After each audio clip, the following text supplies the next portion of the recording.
So thank you to everyone joining and taking the time this afternoon out of your busy day. I think it will be a really, really good session and hopefully you'll have quite a lot to take away from it. So we'll just get right into it because time is of the essence. So the reason Carol and I have done this, and we'll introduce ourselves shortly, is because marketing obviously is really important.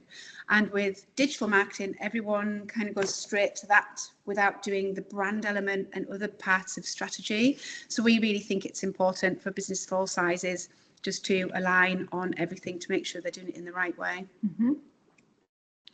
So what we'll be covering today is brand and marketing. What is it? Because lots of people do mix up the two, including advertising and PR and everything else like that. Kind of it goes into a puddle. How to potentially add an A to it as well, but how to value to your business through branding, which is really important.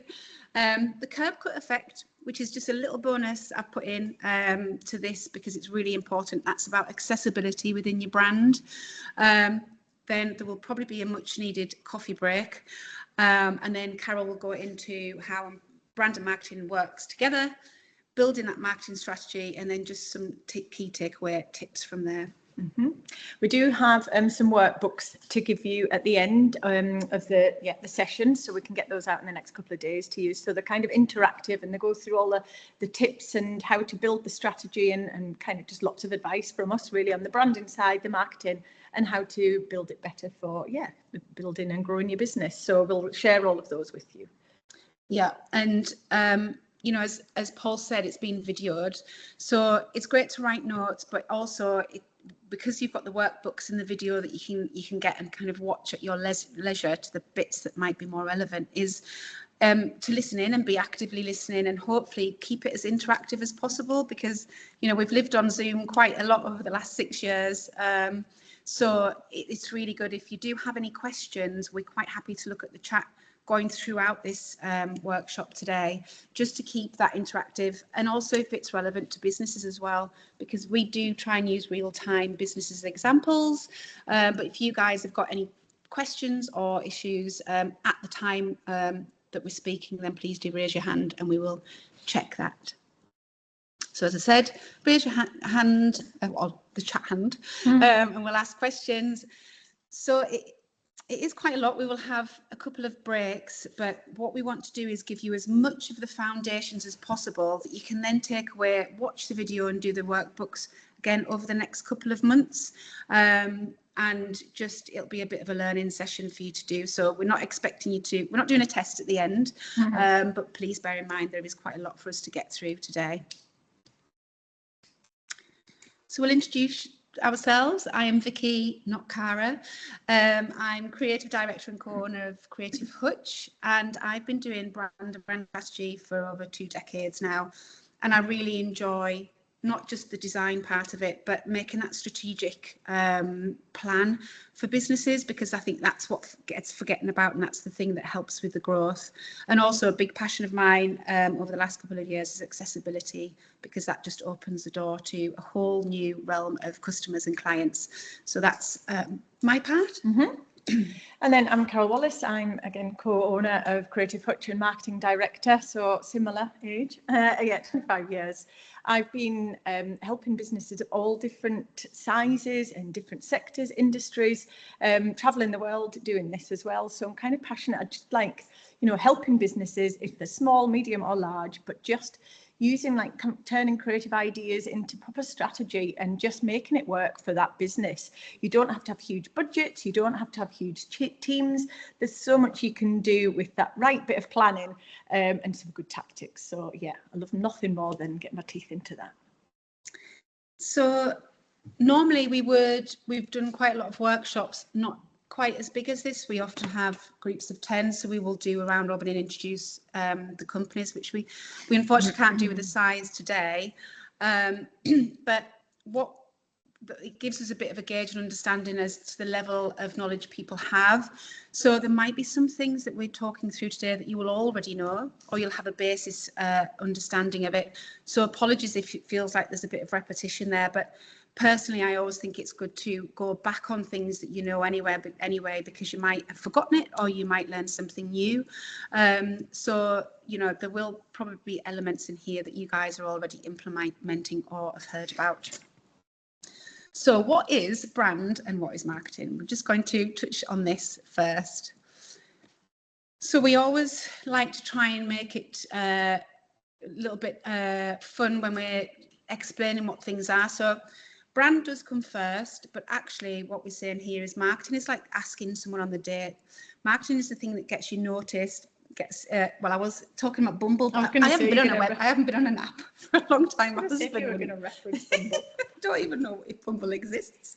A dating app. So anyway, you know, marketing is what gets you noticed. It gets you in front of the right person, you know, the person that you might get married to, if we're going to keep this analogy going. But the brand that you do at the beginning is the reason that they say yes. It's what makes it mean something. You know, if you've got that marketing and you're getting in front of people, but you've got a weak brand, then they might just scroll past. You know, you might get clicks, you might get likes, but it's not actually engaging and it's not the right match. I'm going to keep this analogy.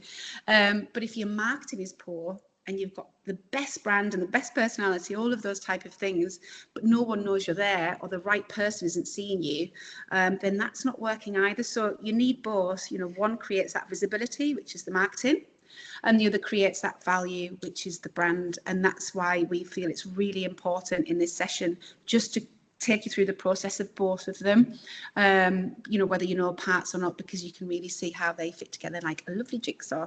That's enough about dating apps now. So first, a little bit of interaction if possible. Could anyone tell me what these brands are? If you want to pop it in the chat, I'll give you a couple of seconds for any wild guesses. I hope people know what these ones are. They're the biggest brands. Come on, don't be shy. Yes. Nike, yep. There go, Kerry. Thanks. Apple, Amazon, Nike, Twitter. Perfect. Well done. You've passed your first interactive bit. And somebody's called you out on the X. Yeah, exactly. Thanks, Hannah. So you'll notice some of them are in black. We've got Apple, which we all know very well. That actually used to be in colour, but it's in black. Amazon and Nike, those three, very well recognised, as is Twitter and it is X. But they've got to this point because they've been consistent. So, you know, that's the branding, serving the brand, which we'll go through. But one of the words that I will use a lot, and Carol as well, is just be consistent. But I think this is a really good little bit of an insight on Twitter, which is now X, I know. But once you build up your brand equity and your brand awareness and build a brand that really engages with your audience, then if you suddenly decide to buy it out because you've got almost trillions of pounds, and just change the name out of some kind of vanity base, you've immediately lost that brand equity, which immediately loses trust. And, you know, politics aside, which I know why X has now lost a lot of, and AI things aside, you know, I think as a business, building up your brand takes time and consistency. And it's good to have brand refreshes, you know, things change if you're having new services or products, but be really aware of how you do it, because brand equity is a huge, huge thing in your growth of business, and that sustainability and longevity to it. And, you know, it's bonkers to me that you have a brand and it becomes a verb to tweet and you totally change it. People still call it Twitter. People still say they're tweeting, whoever is still on it. But that's just a quick little thing to say, you know, everything we're talking about now, actually, there's no magic button. It's all about long-term consistency. But once you get that, it's really important to again, strategize and plan around any changes that you make.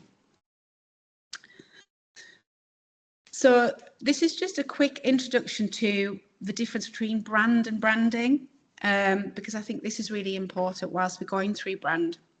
We often get lots of people who say, right, I just need a logo, please, and give me some colours, and then I'm sorted, which is fine if you're starting out, as long as you've got a logo that is simple and clean and reflective of the business.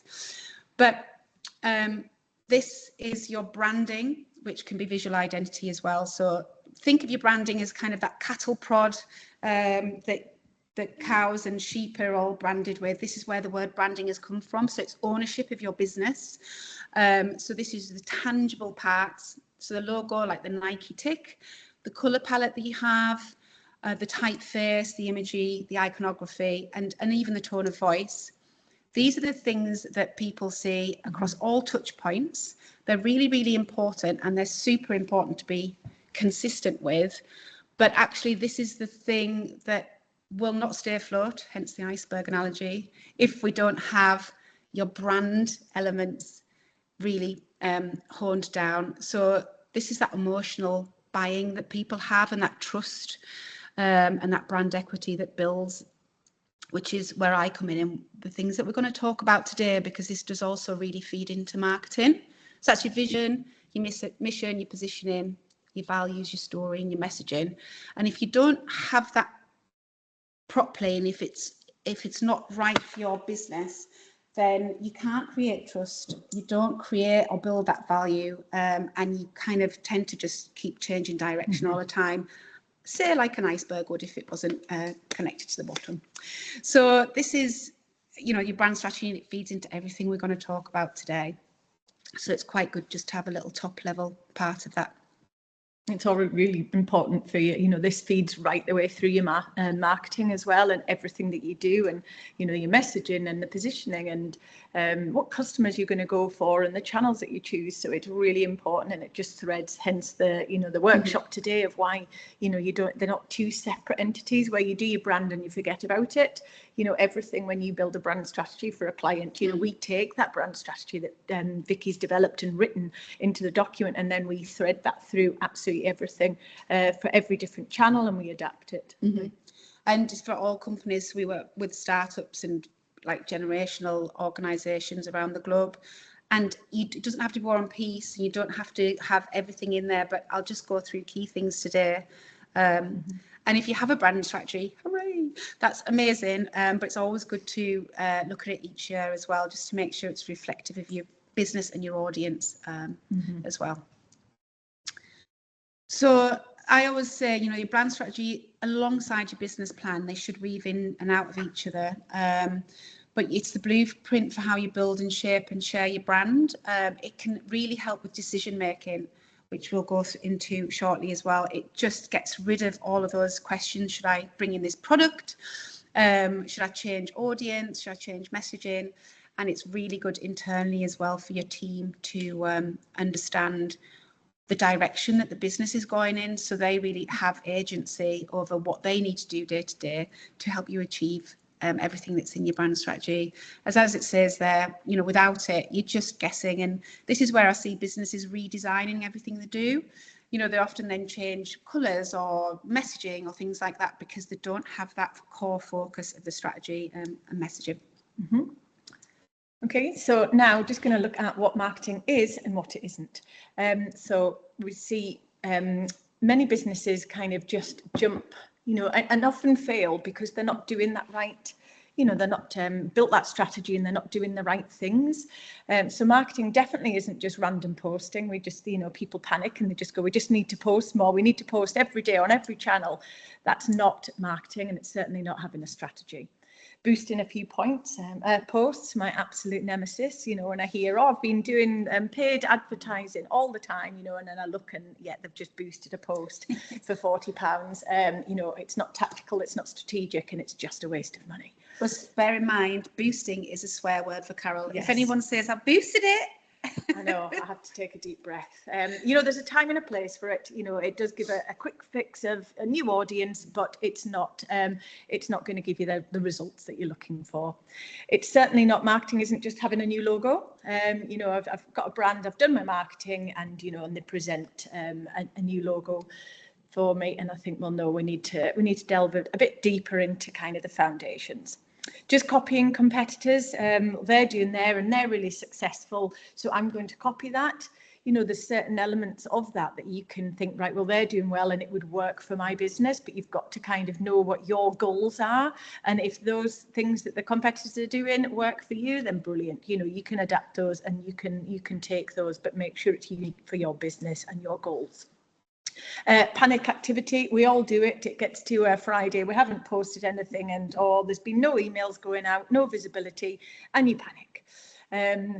Or just jumping, I'll talk about it a lot, people just jumping straight to the tactics, and just going straight to the advertising, that promotional stage of, I'm just going to put my, billboards here and, signs here and posters, and it's a bit random, and it's just not thought or well planned.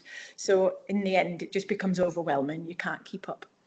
What your marketing is, though, is understanding your market, your competitors, the factors, the external, internal factors that all impact your business.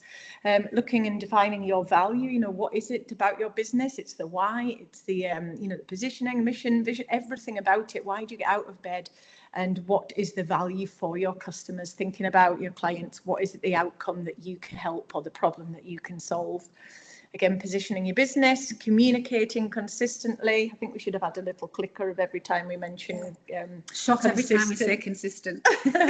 Yeah, but it's so important. Building trust, not just diving straight to that hard sales. There's nothing worse than a cold call sales thing, and they're just like, I can do, we're great, we can, just a hard sell.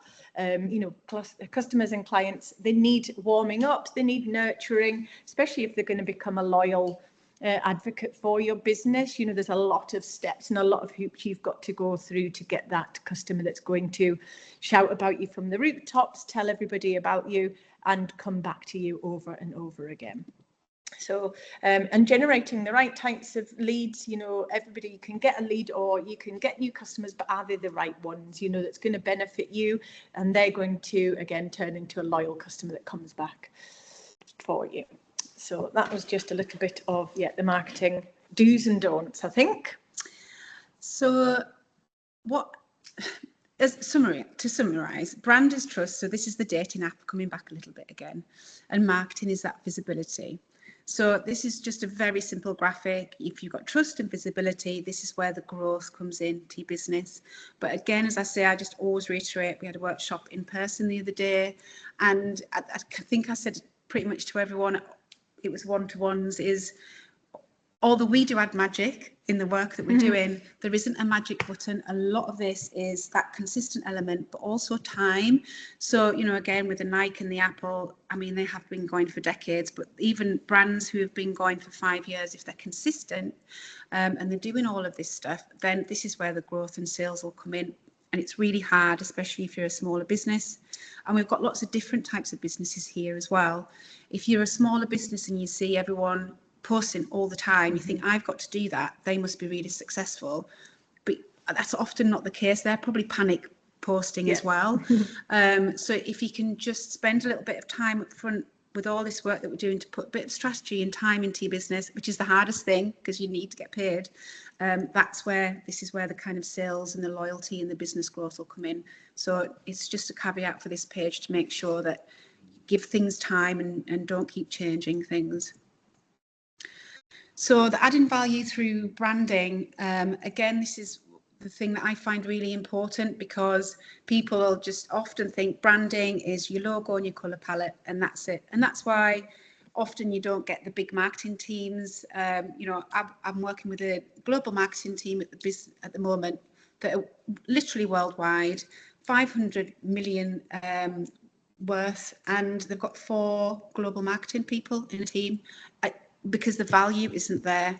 So I think it's really important to understand that this does have a big positive impact to your business. Emotional buying, trust, people recognise you, you get the brand equity. So, it's not paint by numbers, as my husband calls it. It does have true value and impact, and we really believe in it. So I'm going to take you through a project that we worked on last year. And normally I do use Nike. But I wanted to show you that the work that you do on this with the workbooks that we give you, it's not just for large organisations, and it's not just for organisations that have been going for decades.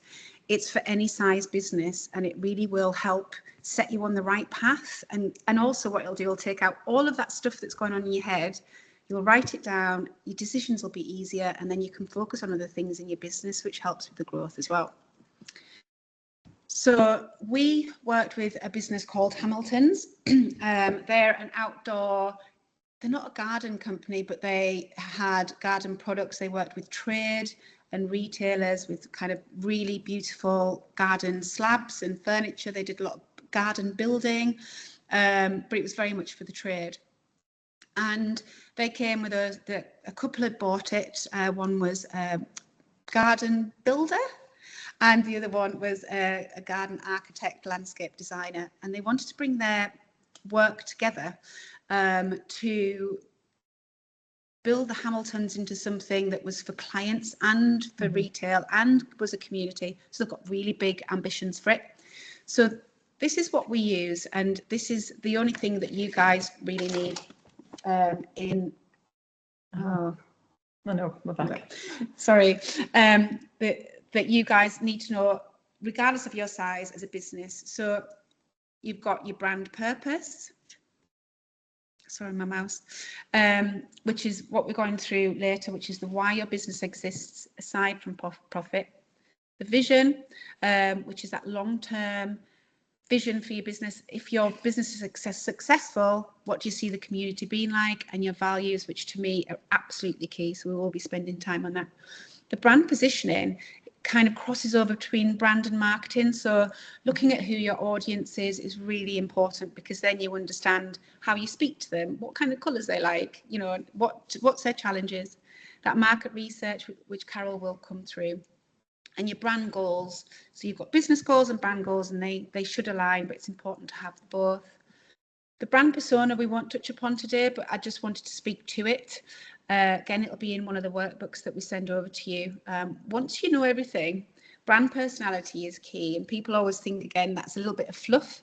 But you know, if you're a BMX or a skateboard business, you need to have the right personality. You know, you're not going to be corporate blue, you know, talking in a really professional manner with really shutterstock kind of images. You're going to have graffiti in different colours, and your language is going to be fun, with your photography being kind of very active.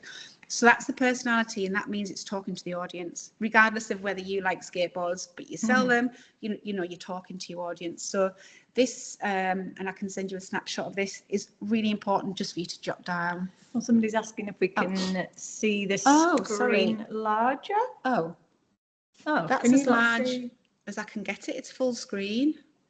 Can you scroll in, maybe, you know, when you zoom in on your screen, does it go? Sometimes I can scroll in, you know, and make my screen larger, your individual screen larger. If not, we can. I wonder if I can drop it in the chat. Is everyone seeing it small?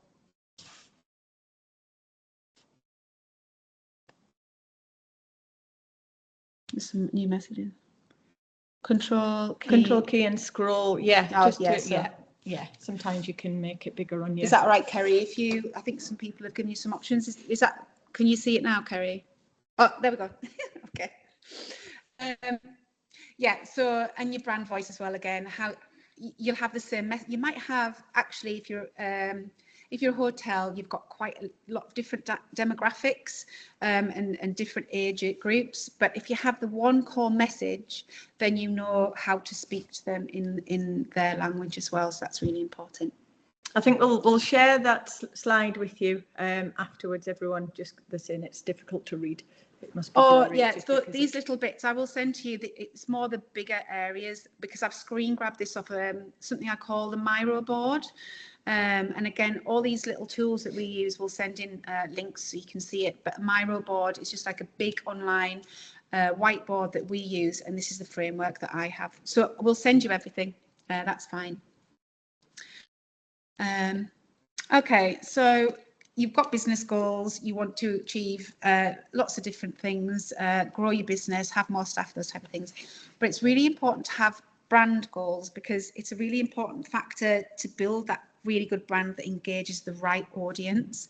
So as I said, apart from your business goals that you might already have outlined in your plan, what you might want to do is figure out what your brand needs to achieve and what success looks like for that. So for example, if you're a younger business, you might want to build brand awareness. I mean, you might be a business that's been established for a couple of decades, and you pivoting a service or product, so you might want to build awareness around that. You might want to improve trust, and that buyer preference as well. You know, if there's 3 different hairdressers on one street, what's making people come to you instead? And then that comes to the audience as well. So that's really important, just to make sure that you've got metrics that will go into your brand as well as your business plan. And it's really important to look at these. So if you've got brand awareness, you can do this with another goal as well, but you can say, I want to build brand awareness for 6 months time, and then I can start doing awareness around campaigns or services and things like that. So making sure that you're looking at these continually and considering your long-term business plan as well. So these are the elements that I'm going to go through today. Brand strategy can be war and peace, which we don't need to do, but I feel like these are really important of any size business, just to sit and spend a couple of hours yourself or with your team reviewing. I always start with your why, and your why drives everything. It's why your company exists. As Carol said, it's why you get out of bed in the morning if you own the business, why anyone should care, which is really important. And it's what sets you apart from everyone else as well, kind of the purpose. And businesses that tend to focus on the why, because a lot of them start with the what and the how, the ones that you see are very successful have a really strong why around them. I always refer to Tom's shoes, which we all know didn't even exist as a business until the founder went traveling and saw lots of children without shoes. So that he said, I'm going to build cost-effective shoes that are really nice. For every pair bought, I'll send a pair to these certain communities. So he started with a why and became very popular. So we'll go through that shortly. Why is very simple and clear. And actionable, and then everything else around it, which we talked about in the iceberg. It's the bottom of the iceberg, the vision, the mission, the values, and your positioning, which totally feeds into your marketing, and the brand story and messaging actually just pulls right through to it. So we'll go through that very top level, and again there'll be lots of workbooks and guides for you after this. So I'm not sure if anyone has heard of Simon Sinek. I'm sure you have. He is very popular. He's done lots of actually really interesting TED Talks on how to work out what your why is. And it's love this guy. Kerry. Love this guy, Kerry. Yeah, he's great. I love him. And he's just got generally, he just wants to build great culture within the workplace, doesn't he? So that's great. But I think what he does is he helps people to find out the why personally and professionally. And if you're a business owner, they tend to be the same. Same with your values when we come to that. But he's worked out, Kerry, you might have done it already, he's worked out this framework, which looks really simple. But when I sit with clients to do it, I think sometimes swearing has occurred. And sit and take a little bit of time to this. But, you know, I think keeping it human is really important, and not being really corporate about it, because it's more internally for yourself as well. It's quite hard to actually restrict, you know, you've got that framework without saying I do and trying to throw everything into it. But when you kind of filter it right back to the core bits, it just makes it more understandable, doesn't it? Resonates better. It isn't, this bit isn't the Ron seal, you know. I always say it's not the descriptive thing. It's, you know, it's just helping everyone understand what that emotional connection is, and that big end goal that's not tied down to money and numbers and things like that. So to do it, you've got this blank here, which is your contribution that your business makes to the lives of others. So this is where it helps speak to your audience and their needs or their wants or their challenges. And then the second blank represents the impact of that contribution. So it's showing the benefits, but without being really descriptive.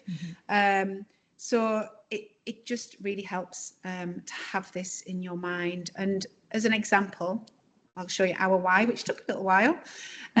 So our why is, Carol and I set up CreativeHutch, and as a whole team as well, is to guide, educate and inspire people and businesses. So that's our contribution. And the impact of that is so that they can achieve their visions and goals. And you'll notice nothing in here says help with logos, pick out colours, do some content creation. What this is kind of what our end goal, the reason we set this up and work all the time is because we really believe that and truly passionate about the fact that we can help businesses regardless of their size really grow and thrive, and especially younger businesses and a lot of people, there's a lot of freelancers now in the world that we're in, so we try and help them achieve their vision and goals. This is our purpose basically, and we do that through marketing and branding and workshops and things. So the vision, which this is, I always say it's kind of the 5-year interview that you used to get in olden time interviews. What do you want to be in 5 years? Well, this is the reason that your business is doing the things it's doing. It's kind of hand in hand with your why. So it's what it hopes to achieve for the future, how you imagine the world to be. So this really helps guide the future that you want. So again, a lot of these things help with decision making. I always think your vision should be big, almost intangible, quite exciting, and really compelling, not just for yourself internally, but externally as well. If it resonates with your customers, a lot of the time they want to help you achieve that vision.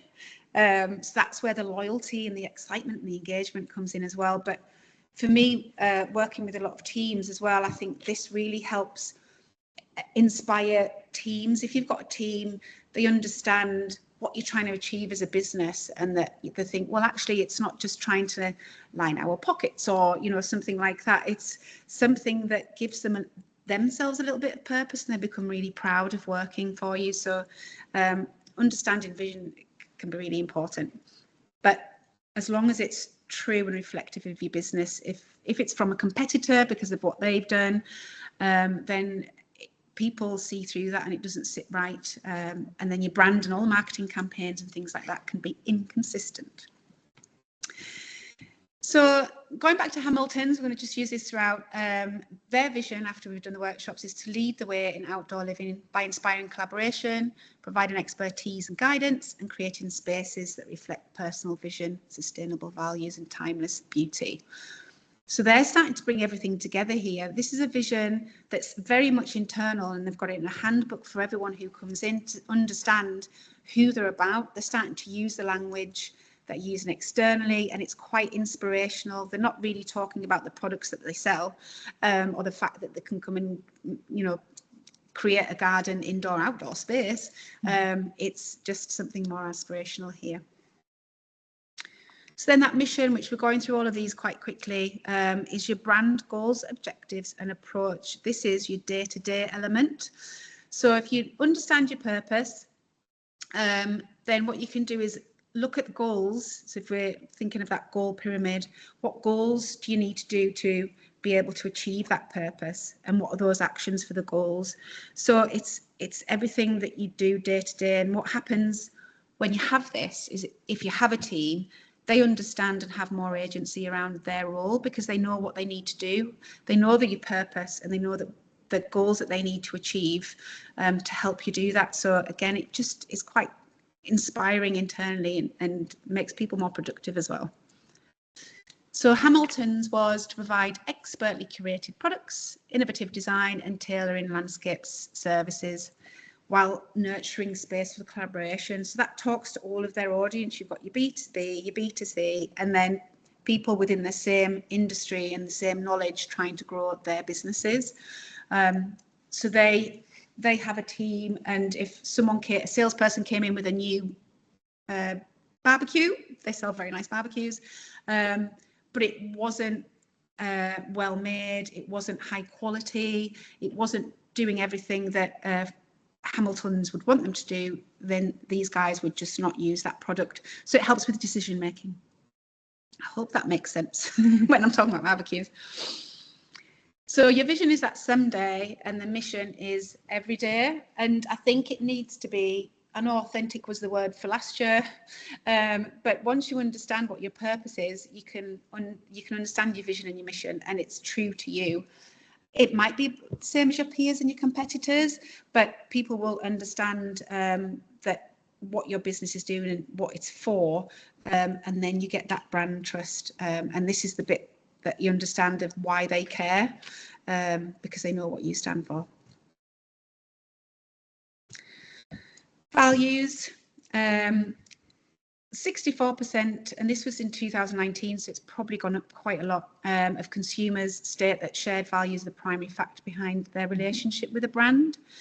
And I think people like to look at what brands stand for aside from the products they sell or the services that they offer.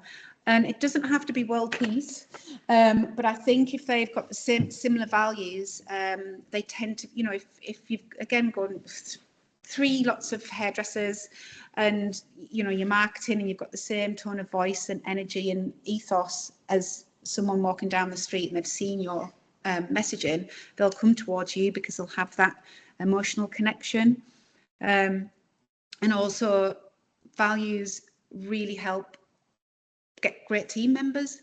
I think we've got a great culture internally, and all of our team all have the same values because we've talked about them. So it attracts really good people and people who align with the vision that you've got in business, which again helps productivity and culture and everything else like that. So they're really important.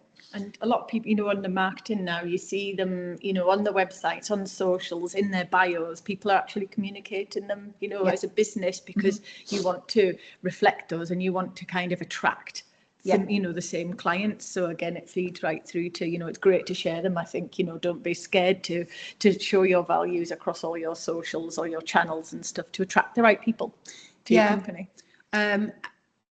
Definitely don't just have them on your wall. No, I've gone to numerous businesses and it's great to have them on your wall, but if you're not behaving in that way, you know, and if it's not running through your messages, then again, they just feel a little bit vacant and a bit generic. So it's really important to make sure it is the behaviour. Kerry. Recently did put some LinkedIn. Oh yeah. So Kerry's just said, I recently did a LinkedIn post about a brand I had come across that had a huge stand at Crufts, but didn't have anything about their why on their website, and people on the stand didn't know, and it just turned me right. Yeah, exactly. Yeah, I agree. We were at, I'm going to go off tangent, but we were at a woman in works thing the other day, and it was a CEO in a very big organisation, and she was doing really well flying, and then she got a new boss and she suddenly got anxious and couldn't sleep and felt like she couldn't do a job properly. And she realised when she was talking to, she went to a coach, that they had different values, and he changed the values of the business and the way it worked, not in terms of the day-to-day stuff, but just the key values that they all ran by. So she left, and you know, I think it really engages customers and clients, but teams as well. So thanks, Kerry. So I think your values should be unique, and I don't mean just unique words that no one's ever used, but I often see trust, professional, and quality, which I say a lot. Word. It's my swear words, and that's fine.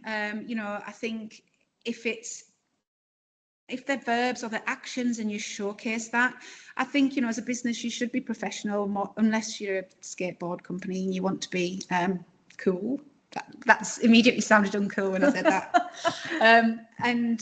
You know, professional you should be. So I just think you can use those words and be those things, but it needs to reflect your culture that you want within your business, even if it's just yourself. It becomes an identity, the way that you speak to people, the language, all of those kind of things. It's behavioural. So, you know, this is where it becomes really actionable and really guides. Again, it becomes a decision maker.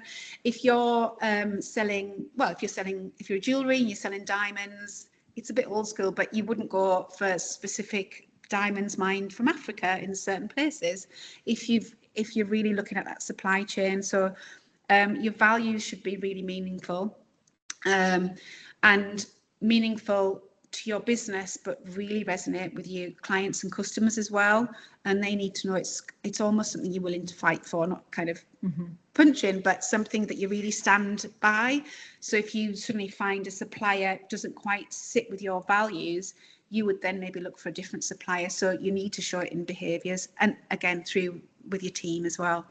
And then timeless is key, because obviously this should be your kind of DNA of the business. And you can change, your company and your services and your products could change with time, but your value should remain consistent, and your vision and your mission might change as well.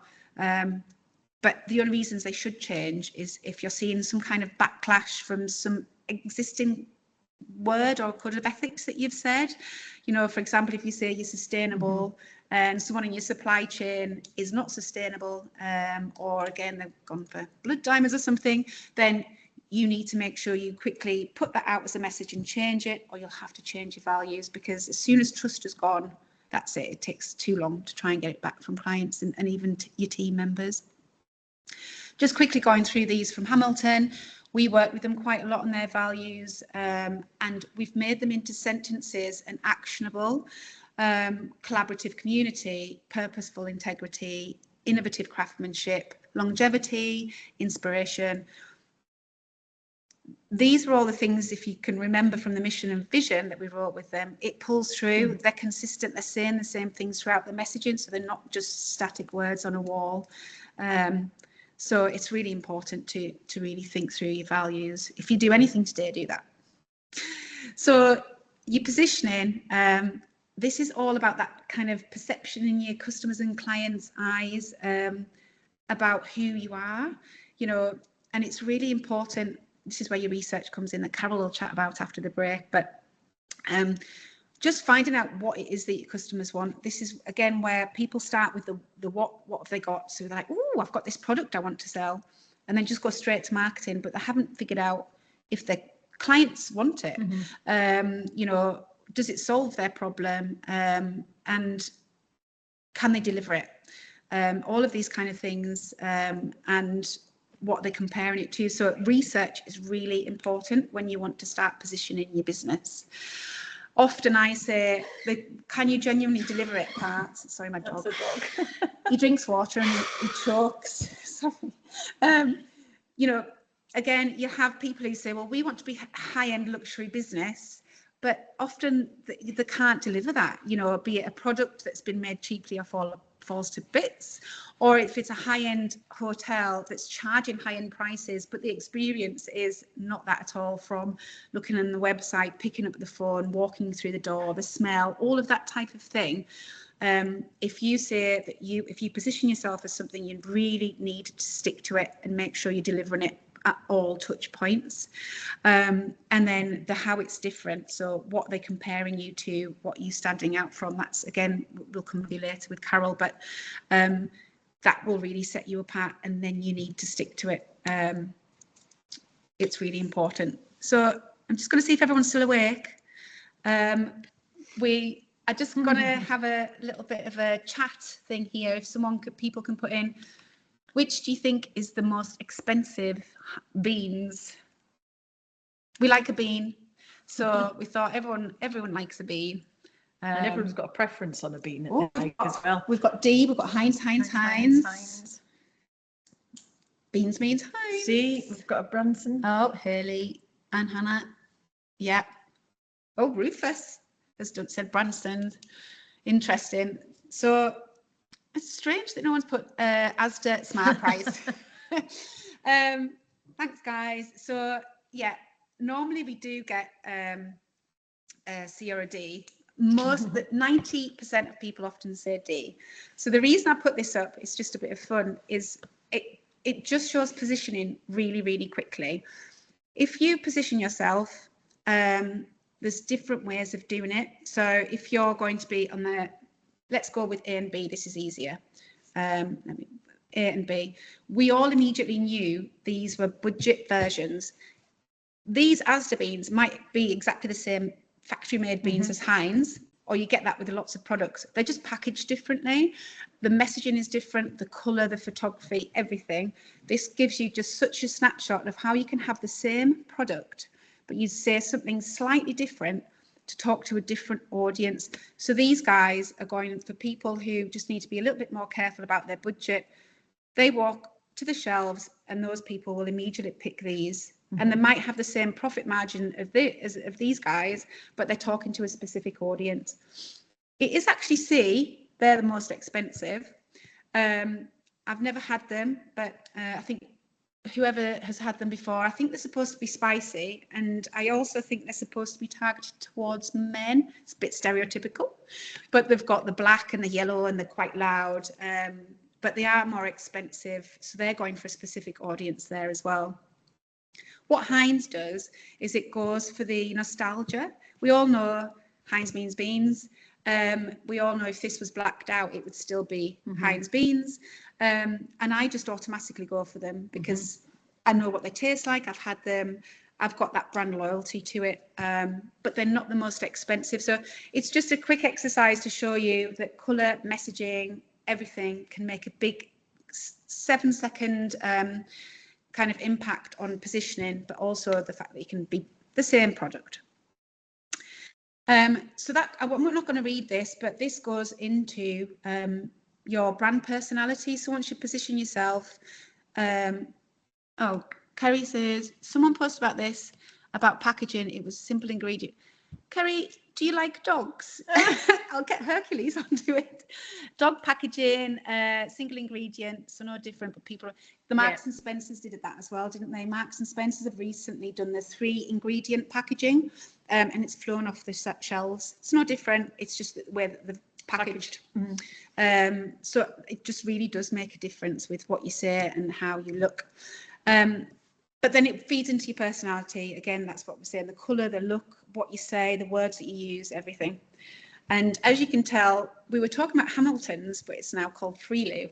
So once we went through all of this, we changed the name because it was a different concept and promise the guys were doing. It wasn't just about products to trade guys. It was much more. It was a community. They wanted to be aspirational. You know, they wanted to give the trade the best service they could, but also bring clients in and make an impact in their home as well. So Friluftlif is a name, I can never pronounce it. Friluftlif or something, Swedish. That the owners, Amanda, she loves that. And the concept is about outdoor living, indoor, outdoor living. So we did quite a lot of name checks and things like that, and we decided to call it Freeloo.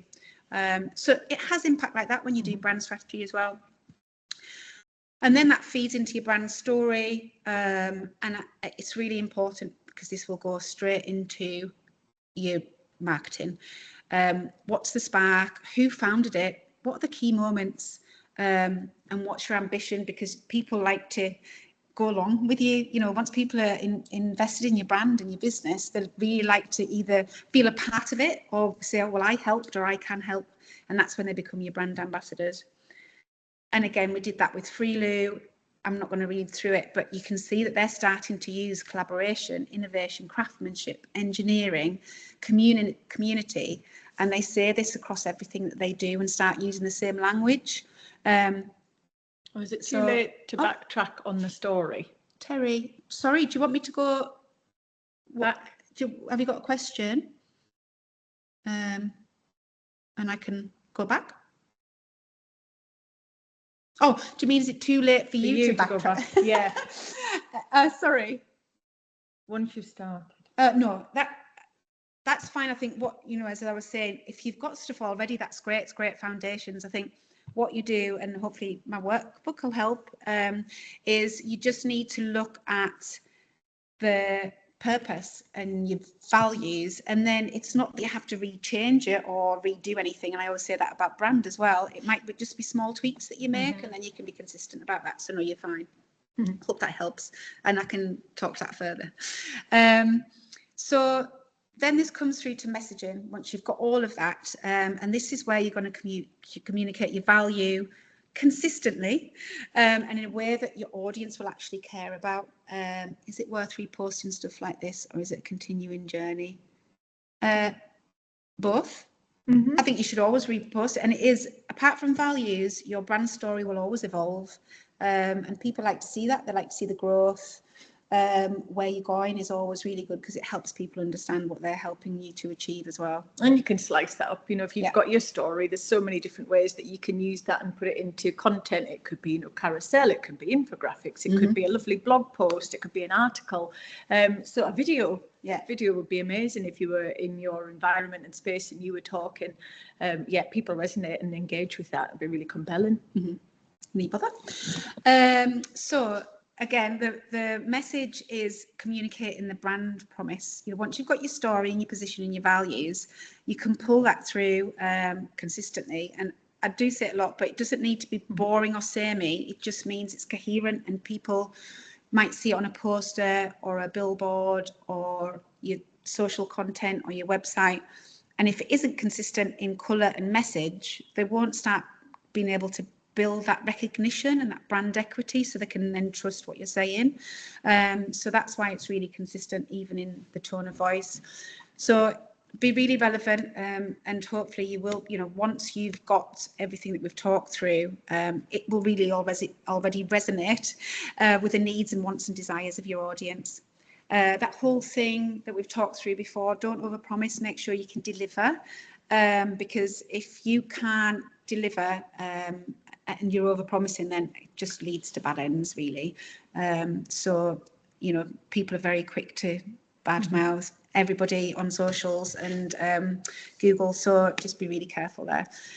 Incorporate that brand message everywhere, across all your communications, verbal, written, the way you pick up your phone, everything is really important. And, you know, because when you do the message, you're showing people what your promise and your values are, and then that's the proof for them. So you don't need to say we're experts and we're all of this, that and the other, because you're showing them already in your messaging and the way you talk. So just as a quick thing, this is the messaging positioning for Freeloo. Their strapline became bespoke outdoor living. We talk about precision, purpose and passion. And again, the language we use about it being exceptional, beautifully designed, again, that outdoor space instead of just being a garden. So we're really elevating them to the audience that they're wanting to engage and attract with. And they say the same message, but to the B2Bs, like the trade, they say it in a slightly different way to the high-end clients, but they're saying the same thing and they're giving off the same brand personality. So that's just a snapshot there.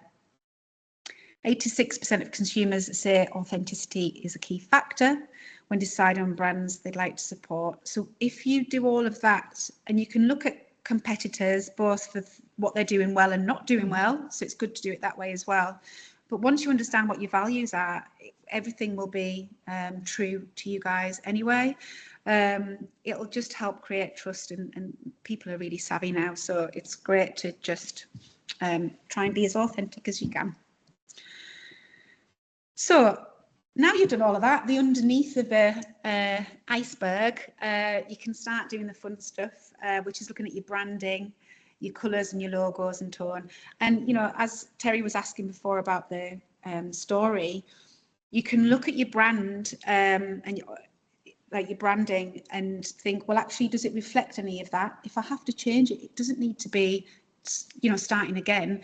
It might just be a colour that you change, or the tone of voice that you change that speaks, and just small tweaks can make a huge difference. So this is what we did for Freeloo. We created a logo, and it was based around, it was very bespoke because that's what they do, but it was based about the angles and the shapes and everything else like that, that Paul, who was the garden builder, would look at when he was putting in slab stones and things like that. So there's a lot of meaning behind the brand. And now they've got the whole brand look and feel.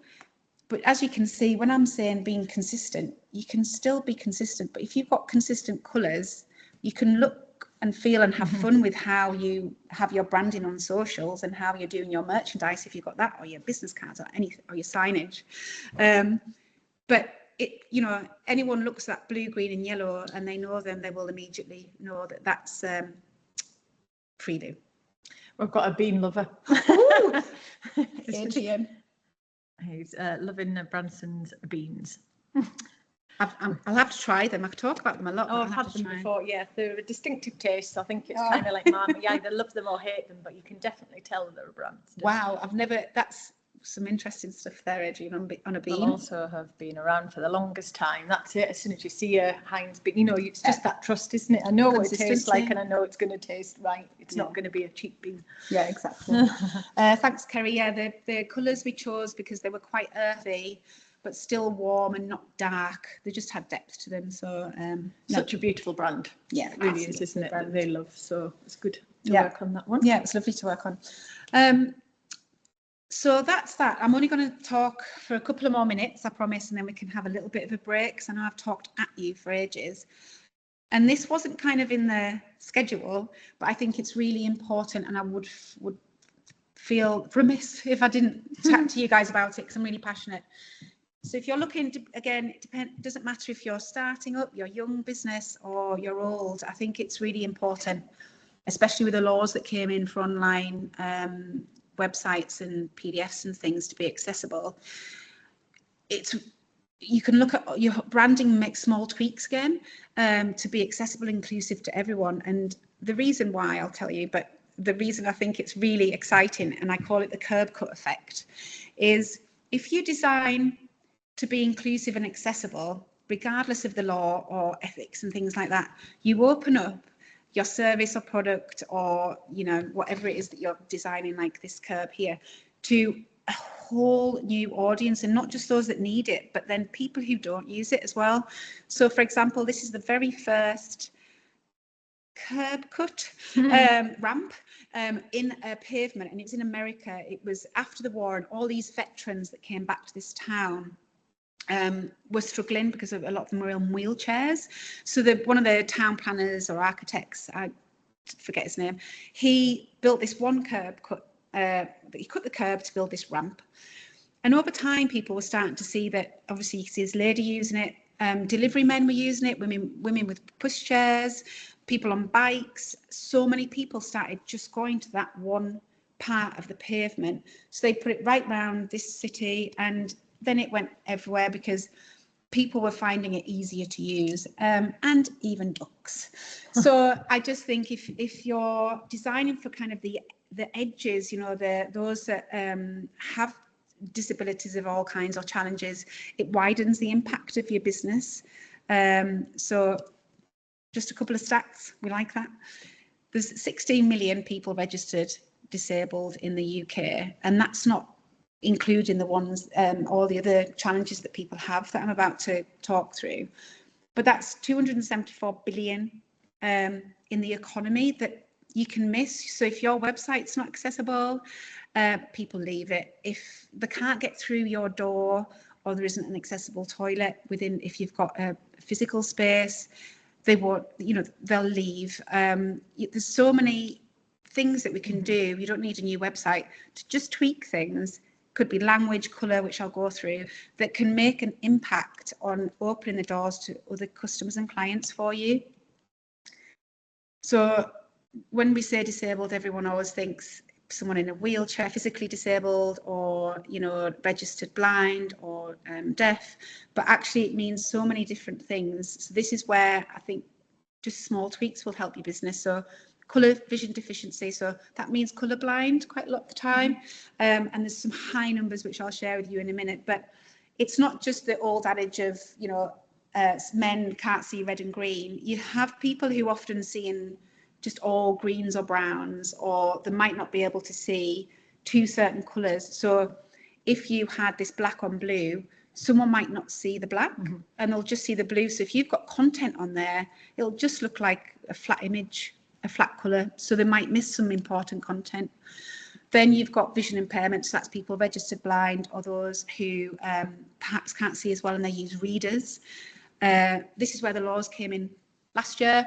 So you need to make sure that your website is accessible, PDFs, but also your print. So I always think that hierarchy, space around your copy, all things like that. If you design your language and your look and feel for everyone to read, it can still look beautiful and still be engaging, but it's just making it easy for everyone to understand what you do and who you're for. So again, it just really helps your business. Cognitive impairments, so those who might have trouble remembering or learning new things, or Alzheimer's disease, strokes, brain injuries, that's all cognitive impairments, and that's just a huge amount of people, young and old. So if that's your audience, it's really important to think about how you can make sure your content and services are really easy for them to access. And then neurodiversity, big topic. You've got dyslexia, ADHD, autism, all of those type of things, which is about 25% of people around the world. That's a quarter of people.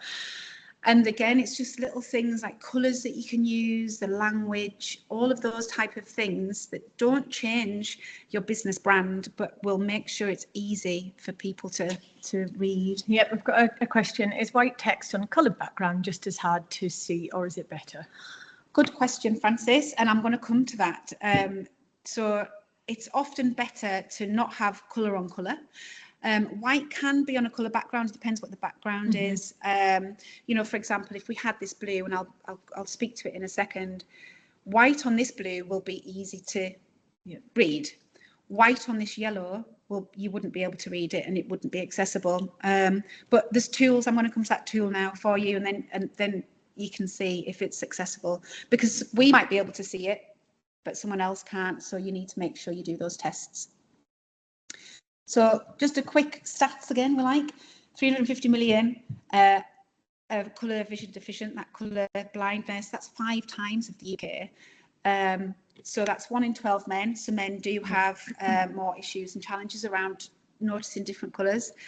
It is a joke, sorry guys, but I do think this is why women are more tastefully dressed potentially. Or add more colour because the men can't see any colour, so I'll just choose blue and black. Safe. But this, that's 8% of men. And so if you're selling a product or a service and your main demographic is men, it's really, it would be really impactful and important for you to think about how you can make it easier for them to see your copy or what it is that you're offering them. And again, it's just small tweaks, but then that opens up the door for you to so much more audience. So, you've got people who potentially have certain challenges, and this is around the world, it doubles, but then the parents and the carers and the family and the friends, if you're not inclusive or accessible to people that they love and care about, then they tend to go somewhere else and give their loyalty to whoever else is being inclusive to someone that they care about. Joe says, I know sometimes you can add a copy of your logo to something like ChatGPT and the AI, whether this is readable from the aspect of someone's colour blindness. Oh, so you can check through ChatGPT. You can, yeah. There's so many tools out there, Joe. I think just as long as people are checking, it's brilliant. It just means that everyone can access everything, which is really important. And just being inclusive is really nice. I think internally, it just bolsters the team, isn't it? So this is one of the tools we use. So yeah, you can use a bit of Chatty, a bit of AI for checking things as well. But these are really good tools. We use this every day when we're creating brands. So if you go back to that blue that we were just using, if we had that as colour for your copy, but then you've got this warm white that we use, we've just double checked, and then you get things like A and AAA. This is the WGA C. Oh, the WAG compliance. Yeah, WAG 2. Yeah. They've not made that easy or accessible to say. It's a free tool. You can just check on your website, things like that. There's lots of other websites which I won't go into, tools to make sure of that. But as long as you're AA compliant, you're okay. And people can read it, but I would check that with everything. If anyone prints anything, there are some classic colour combinations to avoid. Yellow out of red, yeah. Yellow for anything isn't that good, to be honest. And you can change the colours of your tones. This is a colour palette we've done for a client, and we always just make sure we can tell them if they want to have a Canva toolkit, which we do, put all the brand in, and we make sure that they know what colours they can use together that's readable. And we always try and get them to use AAA if possible, but AA is fine. But there's lots of tools, and again, we can put that into a little list for you. Type's really important. I'm just going to go on this really quickly. So you've got your sans and your serif. So your serif has got these little tails. You tend to get like Times New Roman articles and things like that because it's quite easy to read. Sans is the easiest to read, and it's often good for display, far away text and things like that. Wayfinding, signage, it's really good. Slab's fine, and you can use that as headings. I wouldn't use that as body copy because it can make your eyes go a little bit funny. If possible, avoid italics and script. Even italics, people use italics under imagery or things like that, but if you can avoid italics at all, that would be great. And then you get loads of free fonts that can do that for you. But again, I can send this, but font not just has an impact on the look and feel of your brand. So luxury brands tend to have all caps. If you think of Chanel and all that type of thing, but all caps is fine if it's a round font, but if it's a thin font, people can't read it. So even your logo, thinking of that, if it's readable, little tweaks in your font makes a really big difference. Right, you've got a coffee break. Everyone's had a little rest, a little break, grabbed himself a coffee. Then we're going to move into how does the brand and marketing work together? How does everything that Vicky's talked about before just feed right into the marketing? And that's where the magic happens, as we say. Alongside consistency in a long, long time. And importance. Yeah, that's great. Okay, so just a little recap, I think, to start off with, just what Vicky's looked at, and because the workshop is around, kind of brand and marketing, equals sales, it was just a little recap of what we've just seen before. Yeah, I think what we've tried to do throughout this is obviously look in the foundations, but then how does it keep coming back?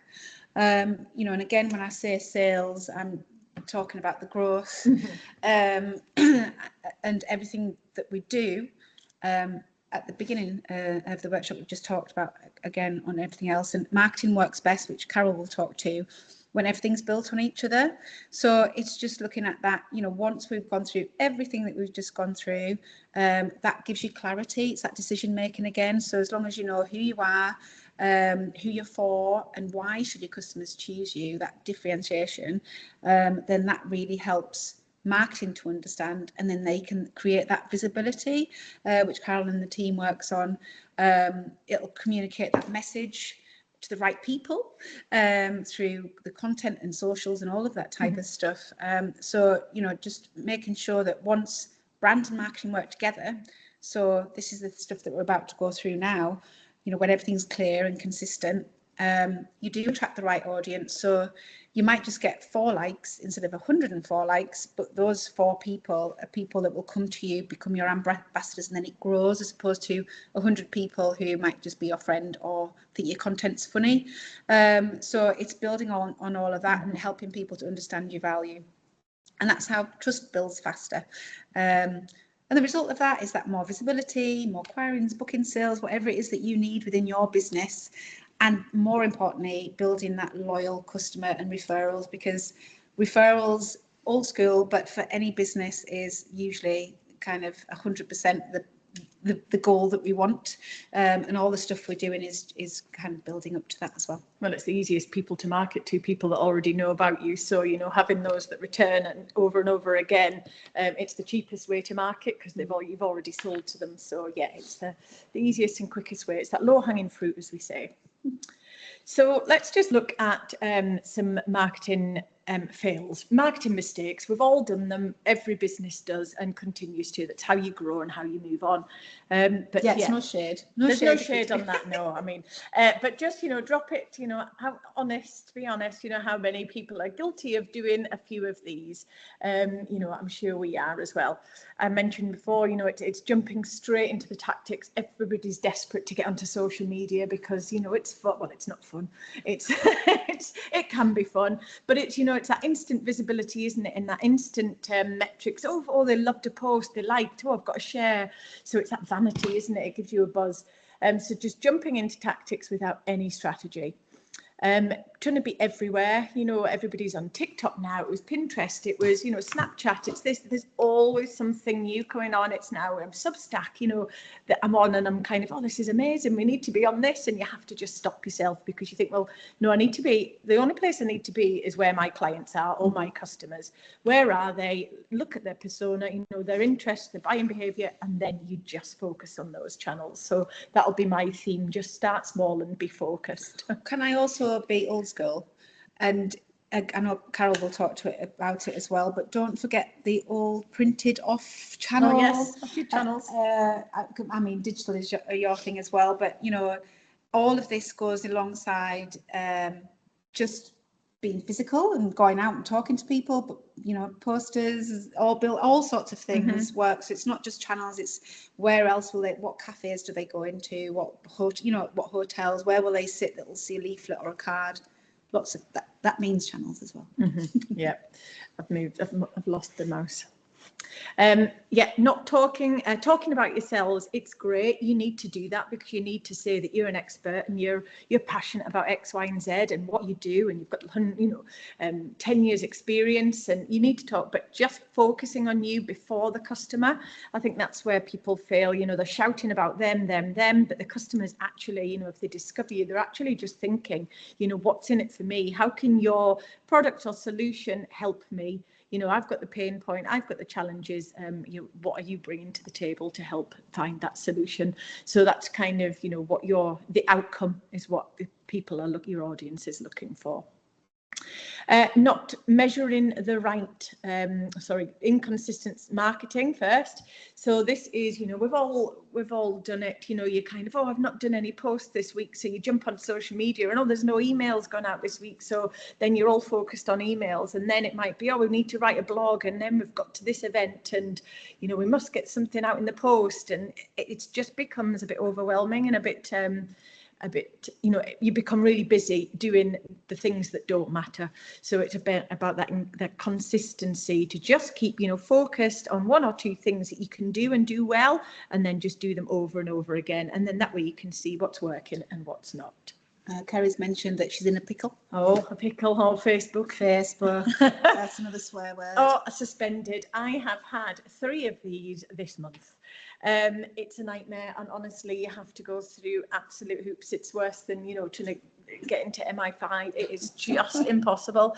No idea why. If I get it back, it's finally giving you the kick of the start of your newsletter. Yeah, it's so, you need your ID, your passport, you need to do a video call with them to get in. I mean, it's great that it's so secure, but it's just so frustrating. And when you don't know why you've been suspended, or you could have been hacked, that's what we've had, a lot of people being hacked.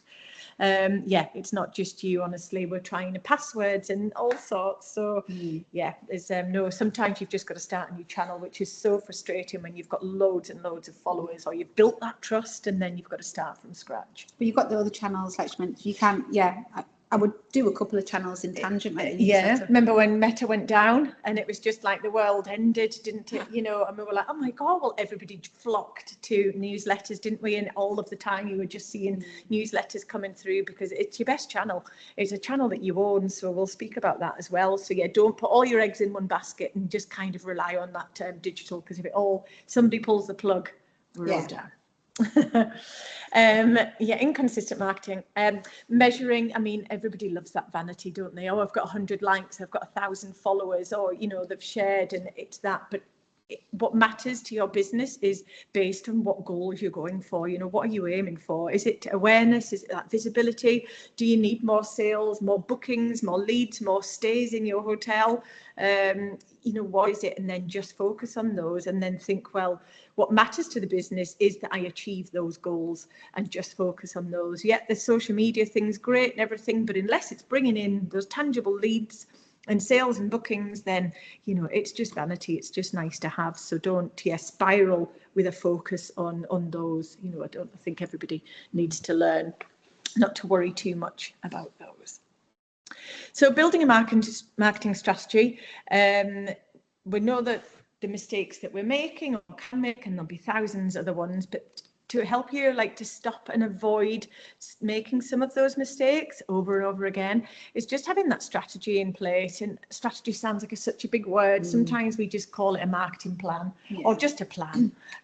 You know, it's just building the foundations of things, you know, things that matter to the business, putting them in a structure like what Vicky's just done with the brand strategy, you know, everything. And if you follow those, you're going to have a good cohesive plan in place for your brand. We're going to do the same with a marketing strategy, and it's not complicated if you just break down little block by block and just focus. So we'll start with the strategy, but just want for you to put in the chat, because we've got quite a lot of businesses, and you know, if we just had we would open the phone lines and we would just chat to you and find out a bit more about, you know, what your challenge is. But yeah, if you could just put in the chat, what's holding your marketing back at the moment? What is the one challenge that you're facing? You could be in the hospitality industry, HR, recruitment, could be, you know, estate agents, anything, you know, a huge, big corporation. But yeah, what is holding you back? Is it resources? Is it visibility? Is it marketing budget? Is it just not knowing where to start? I'd be interested to just understand where, from your business, where you're thinking that's holding you back. And I can try and answer a few questions and tailor those. What's most of the problems that people have when they come to us? Is it that they spread themselves too thin? I think they panic. They're not confident because they don't have, you know, it's starting always, isn't it? You know, they come to us, especially Frilu. They came to us first of all, and they were like, well, we're starting a new business. This is brand new for us. I'm a designer and he's a landscaper. You know, how on earth do we build this business? So again, it's just offering that support, isn't it? Budget and time, yeah, it's a key one, isn't it? But there's so many different things that you can do with a small budget, and if you've got the right strategy and plan, you can automate things, you can schedule posts, schedule content, and really be structured with that content all of creation. it. If especially starting out, if you haven't got the people, the resources, or enough hours in the day. Enough hours in the day. We have that, don't we? It all comes down to that strategy. So it stops decisions, because everyone will go, oh, I've seen this. We're all like magpies, and we say, oh, I'll do that. I want to do that. I want to do this. But if your focus is, say, actually, this is my goal. This is my audience. I'm going to do, and you'll speak to this, but a certain amount of posts, or I'm going to then print something out and put it into where they'll sit. Just do that. And that will clear everything else, every space, and you know it's done. Yeah, a sole trader, yeah, it's overwhelming. A lot of people saying, I just don't know where to start. I've got kind of a business strategy, but I just don't know what to do first. And you just need one foot in, just a bit of a plan and a bit of a structure to follow, because it's a lot easier when somebody's saying, yeah, you're doing the right thing, isn't it? And confidence, but you need somebody to bounce some ideas. So, and once you get, I always think, once you get your messaging and your positioning sorted, and your colours, and you're consistent with all of those, you don't need to rethink about what you're posting all the time, because you've got your message. You just need to do it in different ways. You've got your brand, so you don't need to think of different colours and how you can jazz hand anything. So that makes time easier. Yeah, a lot of visibility. People saying, we hear it all the time, oh, I didn't know you existed. It was the same with Frilu, didn't they? Tucked away in the industrial estate in Penrith. They're not, you know, if you're on the high street, you've got automatic footfall and visibility, haven't you? But if you're working from home, or if you're in somewhere that's not visible in a great big shop front, you know, you've got to find other ways to say that you're here. So we'll run through that, and that comes down to channels, and yeah, just having a good structure in place, I think, will help. But you know, keep the questions coming. I think we should put Kerry with Melanie, because Melanie does dog training. I saw that. Yeah. We can catch up and advice on how to automate would be awesome. Just working out what to, yeah, that's it. There's great tools out there, abundance of tools that help, but yeah, content creation and planning, that side is another, you know, another step that we, you know, I'll touch on today, but I don't think we'll have time to drill down into it. But I have got another content strategy workshop that Lucy, by all means, you know, we could run that one again, and it's kind of focused on building a good content strategy and for social media as well. So that would be a great. And how to automate it all. Yeah, and how to automate it, exactly. So strategy before tactics, I can't say enough. You know, we just need to know a plan, because without a plan, you're just a busy fool and going in different directions. And we've all been, you know, we've all been there. So the strategy, it's the big thinking, it's the brains behind the activity. And then the tactics are just the tools. So people jump into the tools. Well, I'm going to do an email. I'm going to have a website, and I'm going to do some social media, and that's my marketing strategy built. Well, actually, there's so many bigger things that you need to decide before to make those tactics actually work properly for you. So yeah, most businesses jump straight into those tactics, which is why they fail or they become overwhelmed. So yeah, it's important to just go back to the beginning. And then when they don't see the results because they've gone straight to the tactics, then we start to see, it's the panic, it's the overwhelm. But what they start to do then is go, well, maybe my messaging isn't right, so they'll tinker with the messaging. Maybe it's the brand. Oh, I'm just going to add a pink or a purple in there, it's the audience, it's this, and they start making up things that then they want to tweak and push, and before you know it, the whole brand and the foundations are diluted, aren't they? Yeah, a lot of people say, oh, my business isn't working, and then they'll go straight to tinkering with the look and feel, but they haven't got all of either strategy in place, and that's all it boils down to. It doesn't have to be tricky or difficult, it's simple, but it's just sitting down and spending the time doing it. It's that non-magic bit, I'm afraid. Yeah, I know, it is the dull bit before. But yeah, the strategy, we're going to look at just building that strategy and kind of a process in place to help you. And again, my workbook goes through these as well, so you can look at those. So the next few slides we're going to look at, I've just knocked the big screen off. We'll explain the steps involved in creating the big thinking. So we just break it down really, really easily into just small chunks that you can manage. So first thing is really important is, what's happening. You need to look at the market, it's your business is, surrounded by external and internal factors that can really impact the business. It can impact sales, it can impact costs, it can impact everything. Is there a huge competition? Is there a huge amount of competitors near you? If you're a hotel in the Lake District, there is hundreds or thousands of hotels. If you're a barber's or a hairdresser's in any town, you will know that you're probably positioned right next to one. Clothes stores, bargain stores, even estate agents. There is just so many people doing them, and especially people starting out, lots and lots of start outs, because it's really easy to do. You can do those from home. And so, yeah, we do see a more competitive marketplace. It's easier for people to get into business. So that might be impacting your business. It's easy for them to get into it, but to stay. Yeah, exactly. This is the bit where you need to get the foundations right, isn't it? Knowing who you're targeting and why. We can't be for, you're not aiming to just be for everybody, because otherwise your messaging isn't right, the positioning, the clarity. You're not speaking to those people and their pain points. So when I talk about the audience, it's understanding them, who they are, where they live, what channels they go. Do they read a book? Do they buy, is it online? Is it a newspaper that you need to be finding? How do they, what challenges are they facing, but also what impacts their buying behavior. It might be something that they only, if they listen to a family or friend and they get a referral or recommendation, or they go and look at your Google reviews, Trustpilot. I won't book a holiday unless I've looked at the Trustpilot views, and and I'll go for the one that's got the majority of the best, because that's just, I wouldn't do it on any other purpose but that. So there's lots of influences that can impact how somebody buys from you. Messaging and positioning, so we'd look into those. So what is the positioning? That's based on the brand positioning as well.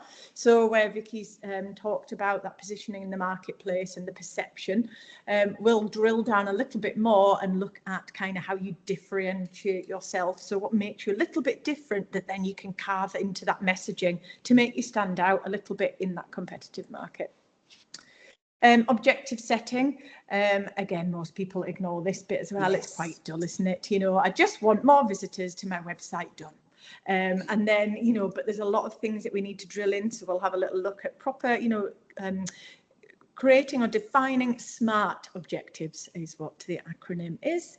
And then you can, from those goals and those objectives, we can see what works and what didn't work. And then if it didn't work, you don't do it again, or you kind of need to adjust that a little bit. Channel selection is so important. Everybody, just think you need to be everywhere. And I think this is where the overwhelming comes from, because how can I be on 5 channels, all posting different content for different people, different messages, different formats? I need video, I need this, I need carousel stories. And you just stop. Don't you just go, I'm not going to do any of it. So we were with a client yesterday and they were just like, you'll have to do our social media. We just don't have time. We don't even know what to post first. And they got themselves so overwhelmed by the first post on their account. And I was like, well, we'll just do this. We would never have done that. So it's having that confidence and that belief to just go, you know what, I just need to start sometimes. And then that measurement and review, again, they don't set objectives and they certainly don't just check what's working and what isn't working. So, because there's no point just doing the same thing. What's that saying where you do the same over and over again? I don't know, do it once. Somebody will know what it is. Then you're just a fool, aren't you? Because you're just doing the same thing and you're getting the same result when you're expecting a different result. So, yeah, all of these things is that thinking. And again, it's not that complicated. Yeah, definition of insanity. Thank you. I was like, no, I know not what that is. Yes, so don't do that. Don't be insane. So again, the strategy can be broken down into tiny little steps, just so it's manageable. So we're just going to walk through this within this strategy. So setting, just doing some competitive research. I'll just give you a little top level tool to help you do that, so you don't have to get bogged down with the details. Understanding audience, setting objectives. Your offer, when you're thinking about your positioning, you also need to think about what the product is. Is it a product or a service? Is it, in what price strategy are you doing? Are you going to go in cheap like the cheap bean? Are we going to go in like Heinz or Branston's and be, known for that, and with the Chanel of what you do? The place, are you just selling and getting awareness by dropping a leaflet through a door? If you're a dog walker, are you just local? Are you in the local Link magazine?